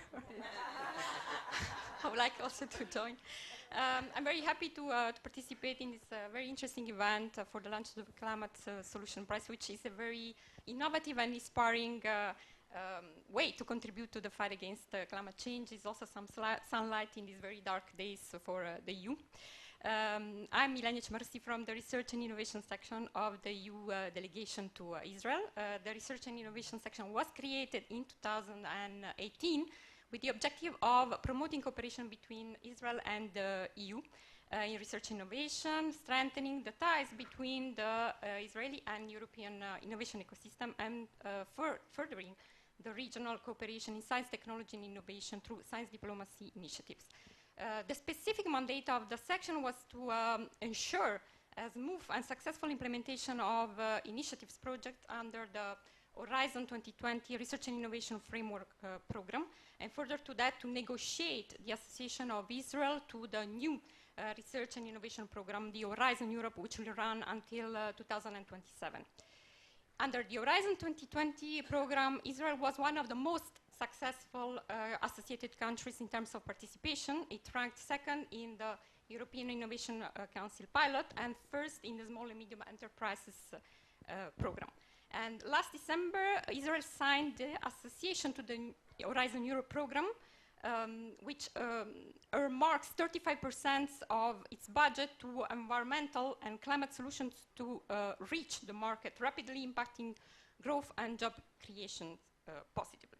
And it's exactly within the framework of Horizon Europe that Israel and Europe need to pull together strengths, resources to empower, spur our researchers and innovators to provide the green tech solutions of the future. And I invite you all to reach out to us and the Innovation Authority to discover about the opportunities, funding opportunities, cooperation opportunities provided in the framework of Horizon Europe, but also by TAIEX and Twinning European projects.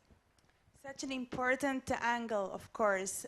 And you mentioned, when we were meeting before the panel, you mentioned, and it was also highlighted in your report, that despite the big potential out there, still Israeli companies are not that much engaged with Horizon Europe. Can you tell us a bit more about the barriers that you're seeing? Yes, exactly. Both the impact assessment from Horizon 2020, but also a recently funded EU study from 2021 tell us that Israel has a great potential to become a world-renowned hub in green technology and to lead on the fight against climate change together the EU.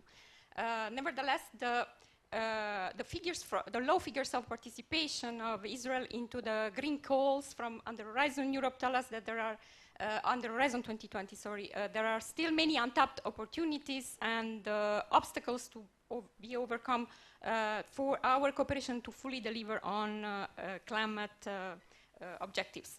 These obstacles lay especially in the difficulty of aligning the regulatory frameworks, the policies and the technological efforts deployed in the framework of international agreements such as Paris Agreement or the Agenda 2030. And in the specific case of Israel, the EU study tells us that identifies 5 main challenges, which are the lack of incentives for researchers to engage in climate tech projects for the low commercial interest, but also the lack of funding for the early stage of environmental projects, and also unfavorable perception of the the EU market by Israeli startups, which is seen as very fragmented, with each member state having its own regulatory frameworks, language barriers, needs. But the study identifies also opportunities, tools, solutions to overcome these challenges. And these solutions are the creation, for example, of a dedicated impact fund for climate tech with a risk loss absorption mechanism, or the setup of a all-in-English platform for presenting all the tools, opportunities for the Israeli startup to reach the European single market. So there's no doubt that there's a lot of opportunity that can be explored in that area. So I'd like to turn a bit more the conversation around, the barriers and the vision moving forward. So if you can, I'd like to invite you, each of you, if you can briefly reflect, because we don't have much time, but really briefly reflect on what is holding back currently the Israeli ecosystem. What's your vision for it? Sure. So I think that we have an amazing opportunity to take the Israeli high-tech, the conventional one, the high-tech that is generating blockchain technologies and data solutions and cloud solutions that are not touching climate tech today, and try to shift it, both talent, capital, and the companies themselves to work on climate change. That's where we're still not reaching the full potential. So that's with the usual high-tech. Now, with the companies that are already in climate tech, most of the hundreds of companies that are classified as climate tech do not acknowledge that they're part of this, do not communicate it, and don't quantify it. That's a potential, again, that we have to fulfill.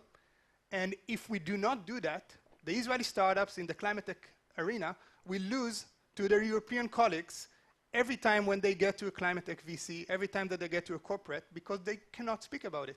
So with the climate tech startups, help them building their story, and actually right now we're having a program around this with 18 agtech startups that are building their climate value proposition as we speak now. And with the usual high tech, make sure that we grab everybody that we can into the climate space, not just because it's important, but also because of the business opportunity, and I think that's crucial. I totally agree. I will take the optimism to the government side. Coming from outside from the industry to the government, it took me some time to learn the government processes. And I think that we have a unique opportunity because climate is such a consensus, also in the industry, but also in the government, to work together and lift up this wonderful potential ecosystem. We are working these days on a new government decision to take all initiatives in the Israeli government and do not interfere, and I call the startups, we don't want to interfere, but open the doors and create the room for you to rise. I think it will be published or will be brought to the government in 2 weeks' time. So it will be good news for the industry and for us as an ecosystem. And one example I want to bring on such a cooperation opportunity between government and private. You know, it's the incredible work that we have done with Planetech, a government entity with a very new and young community. When we met 3 months ago, we said no one in Israel basically know what is climate tech, and if you know climate tech, you do not know how many companies. You know, we are talking about ecosystem, 10, 15, 500, and in two months' time, okay, I think it's an unbroken record for a government entity to work with the private sector. We brought a first-in-kind report, and I think it opens more doors for government ministries to work with the private sector, with the encouragement of the entrepreneurs and the energy, and I think Avi spoke about it. Bring the energy to the ecosystem, kick us in the ass, make us moving, and together we can do miracles. Absolutely, and I just want to add on top of this, the leadership of the IAA is amazing, but we need to see leadership from the tech industry, from VCs, from entrepreneurs that are not in this sector. So the fact that the IAA is taking leadership, that's amazing, but that's one step. And Ilenia, from your perspective, just briefly? Yes, creating awareness about the funding opportunities, cooperation opportunities with the EU, but also at the international level with other stakeholders. And the EU stands ready to support with the help of the Innovation Authority and Planetech to support Israel in this endeavor of the fight against climate change. Thank you. At Startup Nation Central, we share the mission of leapfrogging the Israeli tech ecosystem towards climate. And it's in this context that we've done work in order to map the Israeli companies, the solutions that are already being developed in order to address climate challenges, from energy, of course, to circular economy, to low carbon buildings, to carbon capture, to cleaner manufacturing and beyond. It is my pleasure as well to reveal the landscape map, the first climate tech landscape map, featuring, if you can click, move forward and show it.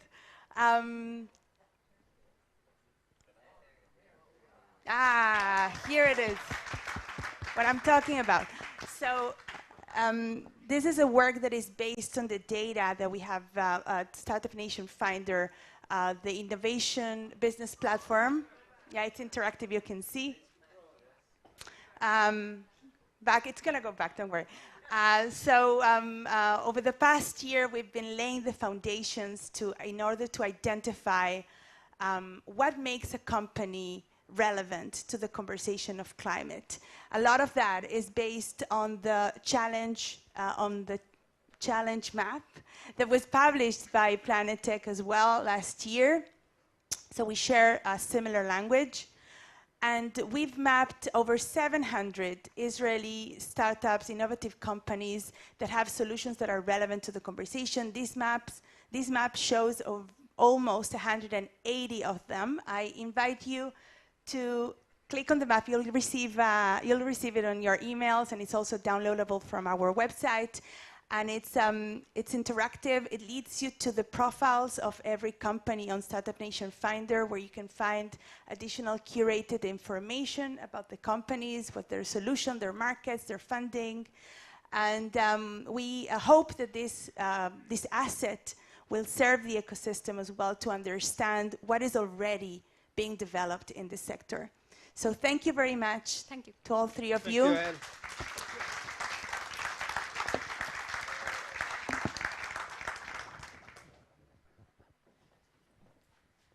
So thank you very much, Yael. That was both extremely interesting, and I think one of the main things that is a takeaway for us is that it's all a matter of working together. There's a lot of work to be done, and there's a lot of collaborations that need to happen to push this forward.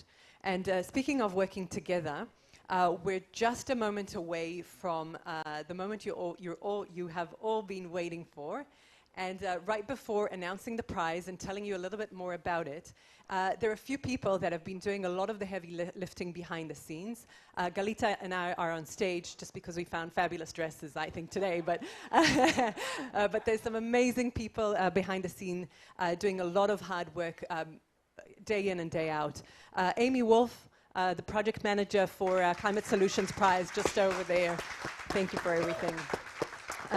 From our Startup Nation Central team, Omer Maron, Chanel Itzhaki, Isabel, Daniela, Ophir, Ruth, and Dana, who are kind of taking control and making sure that we're getting the broadcast home as well. So thank you to all of you guys for your hard work. Obviously, the KKL team, Lior, where are you? Lior Weintraub. Okay, so Lior, another key person from KKL. Tomer as well, Shariel, Nave, all the way in Dubai as well. Ronnie, thank you all of you. And obviously the JNF Canada team who have been working day and night, literally, over the last few days, working 24 hours because there's 7 hours behind us. Phil, Muriel, Jason, and Angelica. And obviously from KKL, a special thank you to Doron Merkel, who has been a key, significant person in bringing this all together. And thank you for all your efforts. All right, so for you, those are just names. Creating this prize requires many efforts, countless hours, bringing this not only to Israel, but really for the world. But there's one person who's been the vision. And I know he really, really hates me right now. But I'd like to tell you a little anecdote that probably none of you really know. So about 2.5 years ago, we approached Jeff for another project, which we'll not talk today about. But it kind of didn't sit well with him. And he thought about it. And a month later, he called us and he said, you know what? I'm not going to just complain. I'm going to do something about it. Let's do something back to the JNF core, the roots, the DNA of JNF. Let's do something that is environmental, that hasn't been done in the past decade. I want to plant a mangrove tree forest in Israel. And so we tried. We did a lot of research with Kakao. we talked to the foresters. We really, really tried, but it couldn't be done. Israel doesn't have enough water. It doesn't have the resources to plant a mangrove. So I challenged Jeff. I said, okay, you know, we're on to something. Let's dream bigger. Let's dream big. And so this is where we are today. This was the big dream, the Climate Solutions Prize, because the essence of Jeff is the vision, but also the action, because I'm going to quote my good friend Jonathan Goodman, a vision without execution is just a hallucination. So vision, action, but also heart. It's no coincidence that Jeff Hart, last name is Hart. So without further ado, ladies and gentlemen, let's all put our hands together for the one and only Jeff Hart.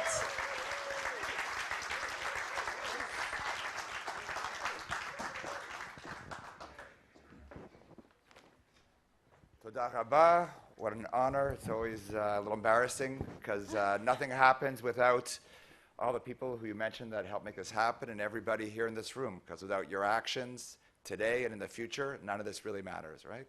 Because we talked a lot about the challenges in front of us.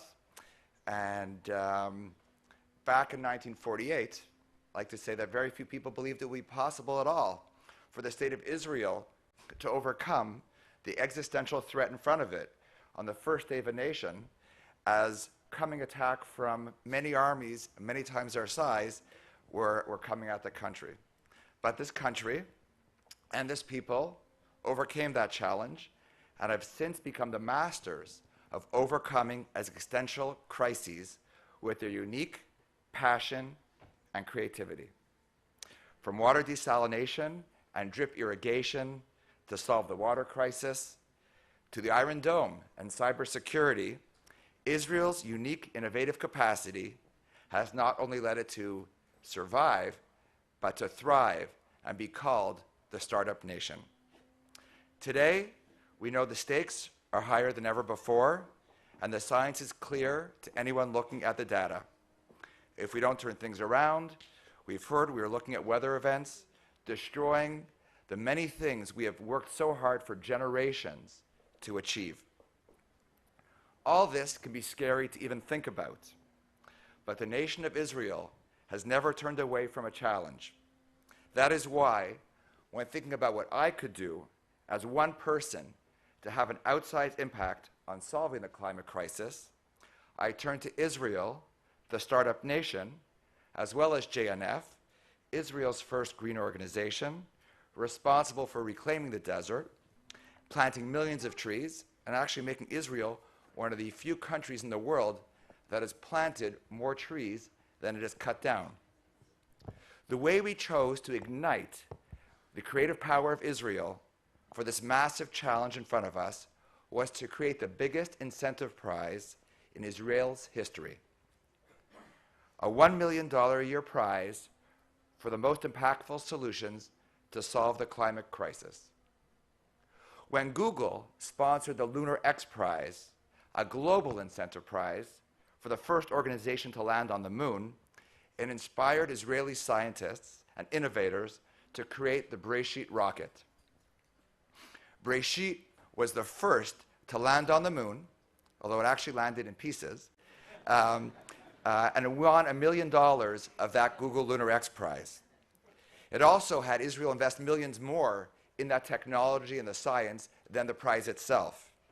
We believed that the Climate Solution Prize would help Israel launch a myriad of solutions that would break the ground and create new waves across the world.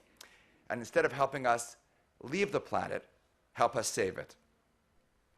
They say that when you want to implement a big new idea, you first have to overcome tremendous challenges. Everyone will say no at first. However, we have not found this to be the case with the Climate Solution Prize.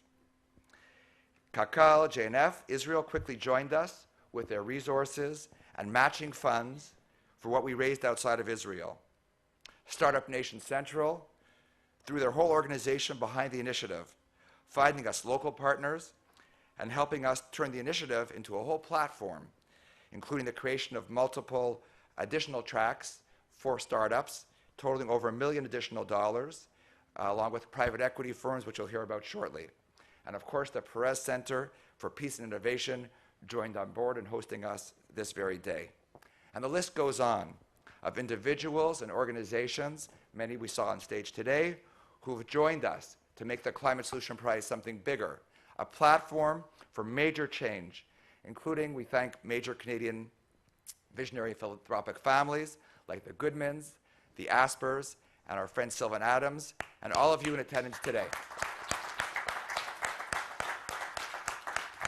I thank you, as do future generations, as well spoken by Nika here today, who moved me greatly. As examples of early impact, one university president came to me and said how they are reorganizing different departments of the university to look at climate change as a whole. So instead of agriculture and physics and computer science working separately, working together to compete and come up with great solutions for the prize. So imagine that change and what it could do. The private equity firm sponsoring the for-profit prize has invested in many Israel green tech solutions, including one that takes compressed air to replace batteries in carbon-free renewable energy storage. Imagine that being transplanted across the world. And later this week, we're off to Dubai to leverage this initiative and talk about a potential Abraham Accord Climate Solution Prize, So imagine the impact of that, all because of the efforts of everybody here today. And even this afternoon, we're bringing together different groups of academia, government, and business to work on roundtables to say what we can all do together to break barriers to advance solutions together. Though exciting all this may be, even more is needed to make things happen, and we always find our major challenge being complacency. The full impact of climate change can seem far away at times, and there are always current priorities to keep us busy. However, I like to say that Israel didn't wait until 1948 to launch the Palmach or start preparing for the War of Independence. Neither did it wait for bombs to start dropping to build the Iron Dome. If we could speed the coming of a carbon-free world, we can even avoid many of the wars being fought today over things like oil and natural gas funded by oil and natural gas. So it really impacts way more than just climate change, it impacts war and peace as well. So the time is now. We believe this is our calling. Helping solve the climate crisis, we like to say, is literal tikkun olam, one of the missions of our people, repairing the world. By getting this right, we have the chance to tell our children and future generations that we help prevent the existential crisis of our time. As we like to say, im lo achshav, ematai, if not now, when? Thank you all for joining us and being part of the solution. Toda rabah.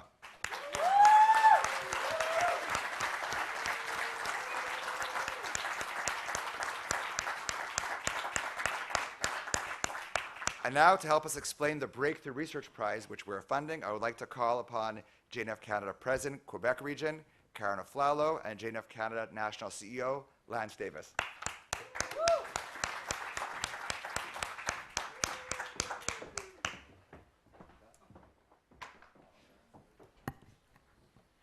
All right, so Boker Tov, everybody. Good morning, bonjour. We're thrilled that you're all here with us today. What an exciting day for all of us. Thank you, Jeff, for introducing the Climate Solutions Prize. As Jeff mentioned, the challenge in front of us is critical. To meet the scale of the challenge, with the help of our partners, the Climate Solutions Prize initiative has grown to become a platform for change. Leading this initiative, JNF Canada is joined by KKL to bring forth the Breakthrough Research Prize, a key element of the initiative. The primary goal of the Breakthrough Research Prize is to help solve the climate crisis by galvanizing scientists, engineers, and researchers in Israel to develop breakthrough climate solutions. Selected teams will use awards from the prize to further their research, knowing there can be major funding for the best ideas. Good morning, everybody. It's wonderful to see so many old friends and new friends, and I am just thrilled to be back in the country after 2 years. It's been way too long, and it's such a delight to be Ba'aretz. So for decades, JNF Canada has been planting trees and creating green spaces, among other environmental projects all across Israel. Because of our historical and organizational DNA, JNF Canada is uniquely positioned to lead this initiative, which we will build upon our existing work while making an even greater impact. The annual funding for the prize will be $1 million US. From within that envelope, grants may be awarded to up to 4 teams. We are planning to award the first Breakthrough Research Prize in October. So to be eligible for consideration, proposed solutions must focus on one or more of the following areas: innovations to reduce greenhouse gas emissions, innovations to improve energy efficiency, renewable energy, and/or energy storage, or innovations to increase carbon sequestration, whether by natural or artificial systems. In addition, the solution's proof of concept must have been validated. The solution must be in or entering into its developmental stage, or the solution must be on the verge of commercialization. Awards will be made to teams from Israeli nonprofit qualifying organizations only. This includes recognized institutions of higher education in Israel, research institutions recognized by Israel National Science Foundation, not-profit research institutes in Israel, such as hospitals, regional research and developmental centers, as well as not-profit environmental organizations, or not-profit incubators, legally affiliated with one or more of the foregoing organizations. So, eligible teams will provide an initial submission available on the Climate Solutions Prize website. All valid initial submissions will be reviewed by Scientific Evaluation Committee, which will invite the top 25 to submit a detailed submission. And we hope this committee will have lots and lots of work, because we really want to encourage every organization to be a part of this competition. An enhanced evaluation committee will then review the detailed submissions against the evaluation criteria and identify the top 10 teams to move forward. An international prize jury comprised of renowned scientists and business people will then select up to 4 teams to share the $1 million Breakthrough Research Prize.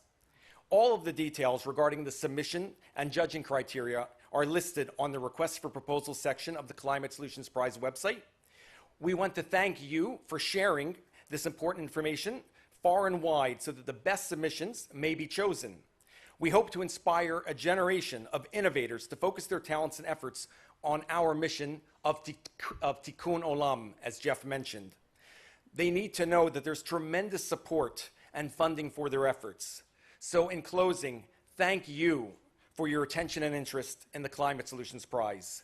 Now it's my pleasure to introduce Yael Weiss, Head of Climate Tech at Startup Nation Central.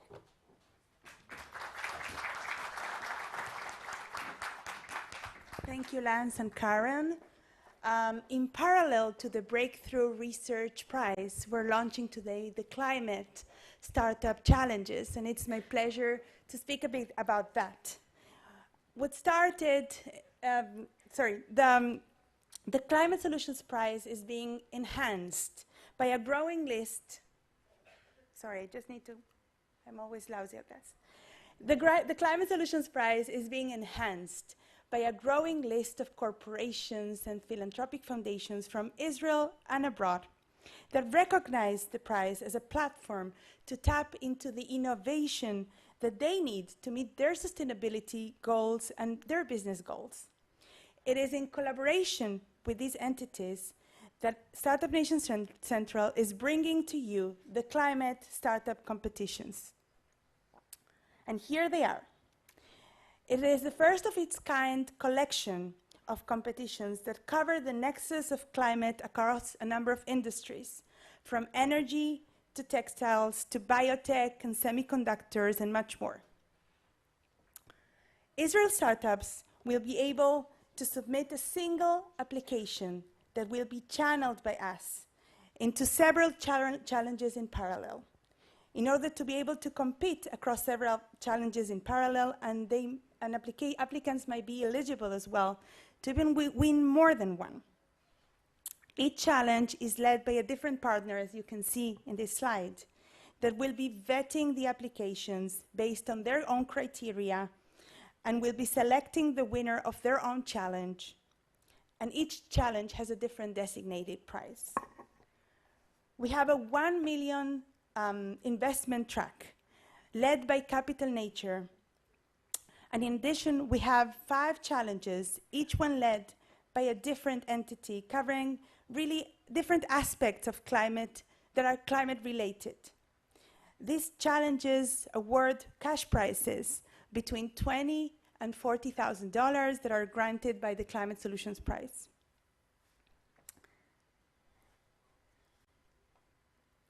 The Climate Startup Challenges are run in parallel with the Breakthrough Research Prize. We're launching the application process today, as you know. The process will last for 3 months until May 25th. The leaders of the challenges will be getting the applications, vetting them, shortlisting the solutions, and the selected companies, the shortlisted companies, will be invited to pitch for each separate challenge leader in July. The winners will be announced at a final event in October. It is now my pleasure to invite the challenge leaders on stage to say a few words, each one about their respective challenges. So please come on stage. Ofir Gomez, the CEO of Capital Nature. Eli Simbalista, the CEO of ESIL. Sitting? Standing? Standing. Robert Evan, the Business Development Manager at M Ventures representing Merck. Shira Goldblum, Strategic Alliance Manager at Kornit. Uri Sadot from the strategy team at Solar Edge. And we're also going to be joined virtually by Mr. Lim Och Chuan, the Chief Executive at the Temasek Foundation Liability from Singapore. So now we're very happy to have you here and on board on this exciting initiative. I'd like to ask you, Ofir, to start just with some words about the challenge and your commitment. Thank you. Well, so many words have been said here, so I'm trying not to repeat whatever was said, but I was absolutely sure somebody would quote Churchill about the not missing good crisis. So I'm not going to use it because I wasn't prepared to use it. So it's really a great honor to stand here today presenting Capital Nature's investment track as part of the Climate Solution Prize. Before successfully meeting a challenge, we must properly define it, which is a challenge in and of itself. We need to clearly articulate the impact we want our solution to have in the world and the criteria and constraints that will determine such success. Capital Nature has been successfully defining climatic challenges and solutions for over a decade. Jeff mentioned one of them. Thank you, Jeff. By detecting and nurturing innovative ideas which have shaped the Israeli climate tech domain. Our definition of climate tech includes energy, decarbonization, decentralization, sustainable mobility, sustainable construction, and circular economy. We are thrilled to lead the CSP investment track, actually Capital Nature investment track, as part of the CSP, to bring our experience, leadership, and capabilities and join hands with our corporate partners around me here, each shining a spotlight on their relevant domain and expertise. So this is a call for action for all those Israeli startups that are ready to face today's climate-related challenges, who are ready to introduce tomorrow's technological solutions for today's urgent issues, who don't limit their challenges, but instead challenge their limits. We want you, and some of you are here with us today, but not enough, I think, with your groundbreaking technology, with your innovative business models, with your enthusiastic and charismatic entrepreneurship, we want to join you, to support you throughout your journey to the point where your solution makes an impactful difference to the planet while structuring the supportive economics around it, because we also have to make some money. Among the sky full of stars, we will grant a $1 million investment prize to the one shining star, the one brilliant idea that best meets our criteria, that needs our support, the one startup that will introduce the world's next innovative climate initiative. And in the process, we will keep on taking a lead role in building the Israeli climate ecosystem, filling the skies with more and more bright stars. So good luck and thank you. Thank you, Ofir. Eli Simbalista, the CEO of ESIL, leading the Sustain IL Challenge. Thank you, Yael. Hi, everyone. I'm Eli Simbalista, CEO of ESIL, which is a partnership of 3 leading corporations in different industries and countries. EDF Renewables, part of EDF Group, based in France and a world leader in renewable energy. Bazan Group, Israel's largest refinery and petrochemical complex. And Johnson Matthey, a UK-based global leader in sustainable technologies. These 3 partners have joined forces to develop groundbreaking industry-transforming technologies for a greener and better future. ESIL is also supported by the government of Israel through the Israel Innovation Authority, Ministry of Environmental Protection, and Ministry of Economy. We support startups by providing them with funds, knowledge, technological capabilities, facilities, and better sites for conducting pilots, international connections, and more through our founders and strategic partners. We are excited to be participating in the Climate Solution Prize and leading the Sustain IL track. For those of you who don't know, This is already the second year of the Sustainable competition. We're leading together with SNC. Last year's Sustainable competition was very successful, and I'm really excited we have this opportunity of taking it to the next level, collaborating with the Climate Solution Prize Initiative. The Sustainable track will be divided into two sub-tracks: the Early Stage Rising Star Challenge and the Grand Pivot Challenge, for mature startups exploring the adaptation of their existing technologies to meet new climate-related use cases and applications. I've spoken about it before. We are looking forward to vetting these applications and engaging with the top applicants. Thank you very much. Thank you, Eli. Robert Evan. Thank you. This is actually a really nice closing of the loop for me because I made Aliyah from Montreal, and it's the Jewish community. And it's the Jewish community there that's driving things, so fantastic. Thank you. So what do new cancer treatments, gene editing tools, and innovative materials for semiconductors all have in common? All three are technologies and products of Merck KGaA of Darmstadt, Germany. We are a 20 billion euro science and technology company looking for ways to combine both sustainable entrepreneurship and profitable growth. I'm Robert Evan, so I'm the Business Development Manager of M Ventures, which is the corporate venture capital arm of Merck. So the company is over 350 years old. We have three main businesses: healthcare, where we're focused on things like drug delivery, oncology, immuno-oncology, immunology, and fertility. We have a life sciences business, which was represented by Aryeh. He's the head of our activity here in Israel. We have there we develop solutions and tools for research labs, mostly for pharma. And then we have the electronics business, where we're developing advanced materials and services for industries like semiconductor and display. So we've been in Israel for about 50 years and have around 400 employees in all our business areas, in R&D, in production, and in sales. So we have this widespread of technologies, and the company has set ambitious targets for 2030 and 2040. And in order to meet these goals, we really, really believe in cooperation and pilots with startups and with leading researchers, with early stage technology. We've been doing this for years and years. For example, on the M Ventures level, to address greenhouse gas reduction, in Europe, we have invested in a cultured meat pioneer, Mosa Meat, and a cultured cheese startup, Formo. In Israel, over the last 10 years, we have set up 2 incubators and an innovation lab and invested in 13 startups to put this really into practice. So we're looking for solutions to implement in our businesses, things like greener bio-based materials, sustainable packaging, sustainable supply chains for biotech and semiconductor. We're really excited to be participating in this Climate Solutions Prize. It's basically our continuation of our work with the Israeli ecosystem, and we're really looking forward to actually reviewing the applications and meeting with the top applicants. Thank you. Thank you, Robert. Shira Goldblum, Strategic Alliance Manager at Kornit. Good afternoon, everyone. I'm very excited to be here today. You heard a little bit about Kornit Digital earlier from Omer, and I think one of the big things that we're all doing here today is dreaming big, which makes sense, it's the sign outside. Kornit is the innovation leader in fashion tech, developing today's biggest and fastest growing brands in fashion. Kornit is building the operating system for fashion from pixel to parcel. It develops a suite of hardware and software solutions for on-demand, sustainable production.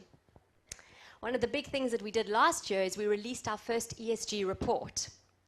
And some of the hashtag and buzzwords that are being used today: saving water, energy, cutting down coefficients, empowering reshoring, offsetting carbon footprint, complying with global environmental standards.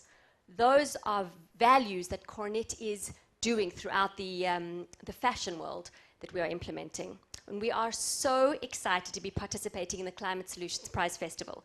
We really hope it's going to enable us to find solutions sourced in Israel to the 3 challenges that we are putting forward today. We look forward to receiving the challenges from you and vetting them with the top applicants. So, the first challenge is, think of e-commerce. Amazon. How many of you have ordered from Amazon in the last year? Okay. Did you know that $761 billion of merchandise was returned in 2021 due to sizing inaccuracy? Think about that. You're returning clothing. Think about the logistics that's involved. You're getting the t-shirt, it just needs to be re-ironed and sent to the next customer. Think of the waste that's going into that. Our first challenge that Coronet is putting out is to solve this, sizing accuracy. We are looking for a company, a startup, that is going to be able to save and solve this problem, creating a product, enabling people to use a tool that they've got at home, a smartphone, which will create an avatar, an input engine, creating accurate sizing, that no matter whether you're buying a t-shirt from store A or store Z, you are a size small and that is your sizing and there will be no more returns.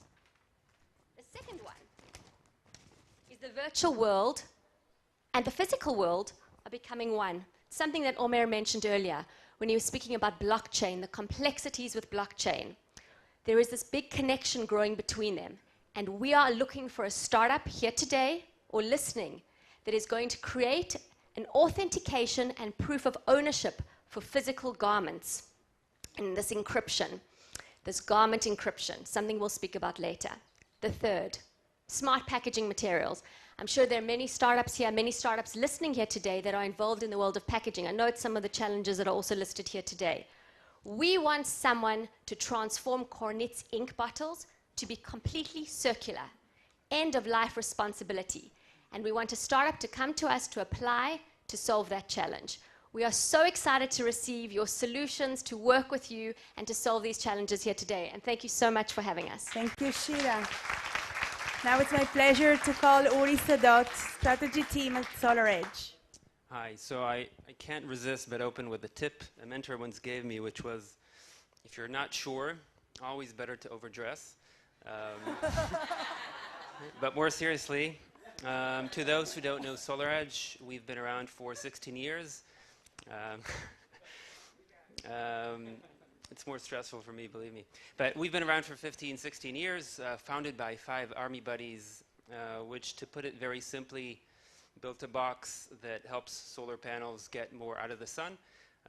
And these products have done phenomenally well. We are now installed in over 3 million homes in over 100 countries, and orders are just getting bigger by the year. Our engineers are sprinting just to keep up with demand, and that phenomenal success has allowed my team and others in the company to think ahead about where we want to be next.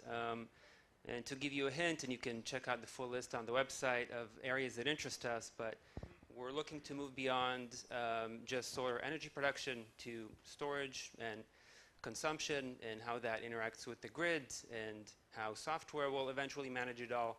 And a lot of that really speaks to the strengths of the Israeli ecosystem, which we know well. We grew out of it.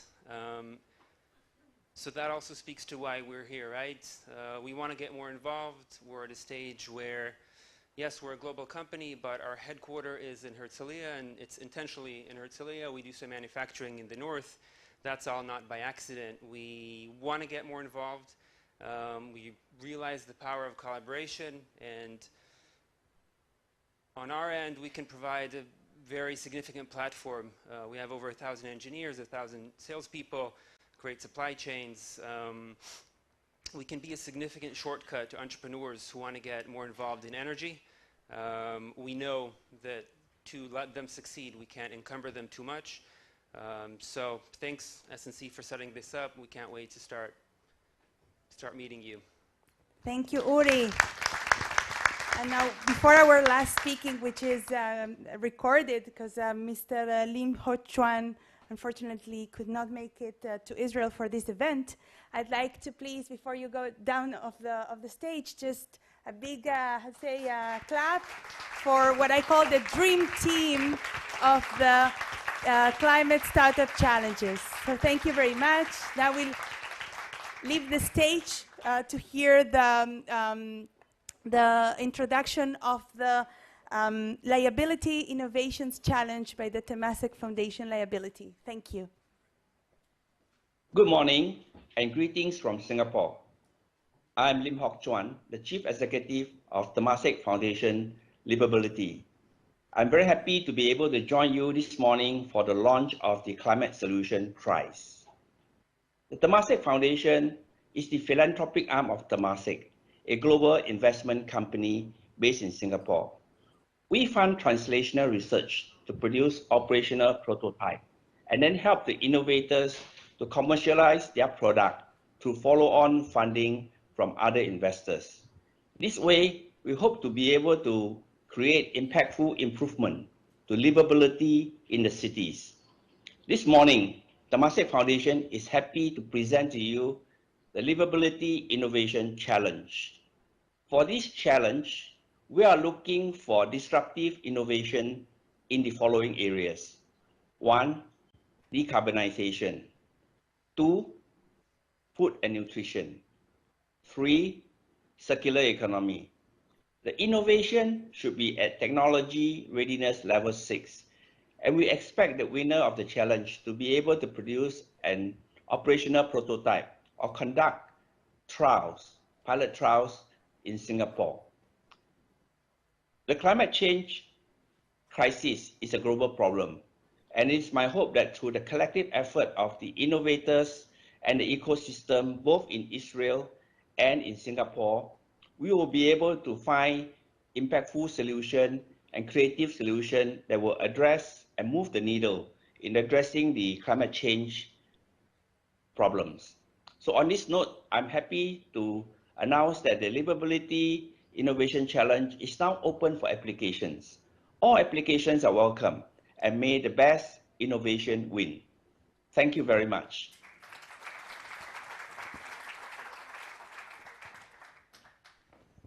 So this is extremely exciting, Galit. This is, we have research challenges, we have startup challenges. There's something for everybody out there. So thank you once again, Jeff, Lance, and Karen, and Yael Weiss from our team as well. Thank you very much. Extremely exciting news. And now the registrations are officially open. We are now live. ClimateSolutionsPrize.com. Submit your application and may the best solution win. More importantly, it's all about what we like to parallel, the triple bottom line. Your win is a win for the climate solutions, is a win for Israel, is a win for the world, is a Bridges for Peace, Paris Center for Peace and Innovation. And if you don't remember the website, on the other side of your name tag, there's a QR code. Feel free to scan it. It will take you directly to the website so you can read more about everything that you heard about here. And winners will be announced at a special event that will take place at the end of October. So stay tuned. Thank you all again for coming here today to be with us. We look forward to seeing you again. I'm wishing everybody a safe travel, hopefully by public transport or electric transport. And a special thank you to our Canadian delegation. And where is Rob? And Rob. Thank you, everyone. Right, hold on. If you have a white lanyard, so please be back here in about 10 minutes. Okay, if you have a white lanyard. Thank you, everybody. Thank you, everyone. Have a great afternoon.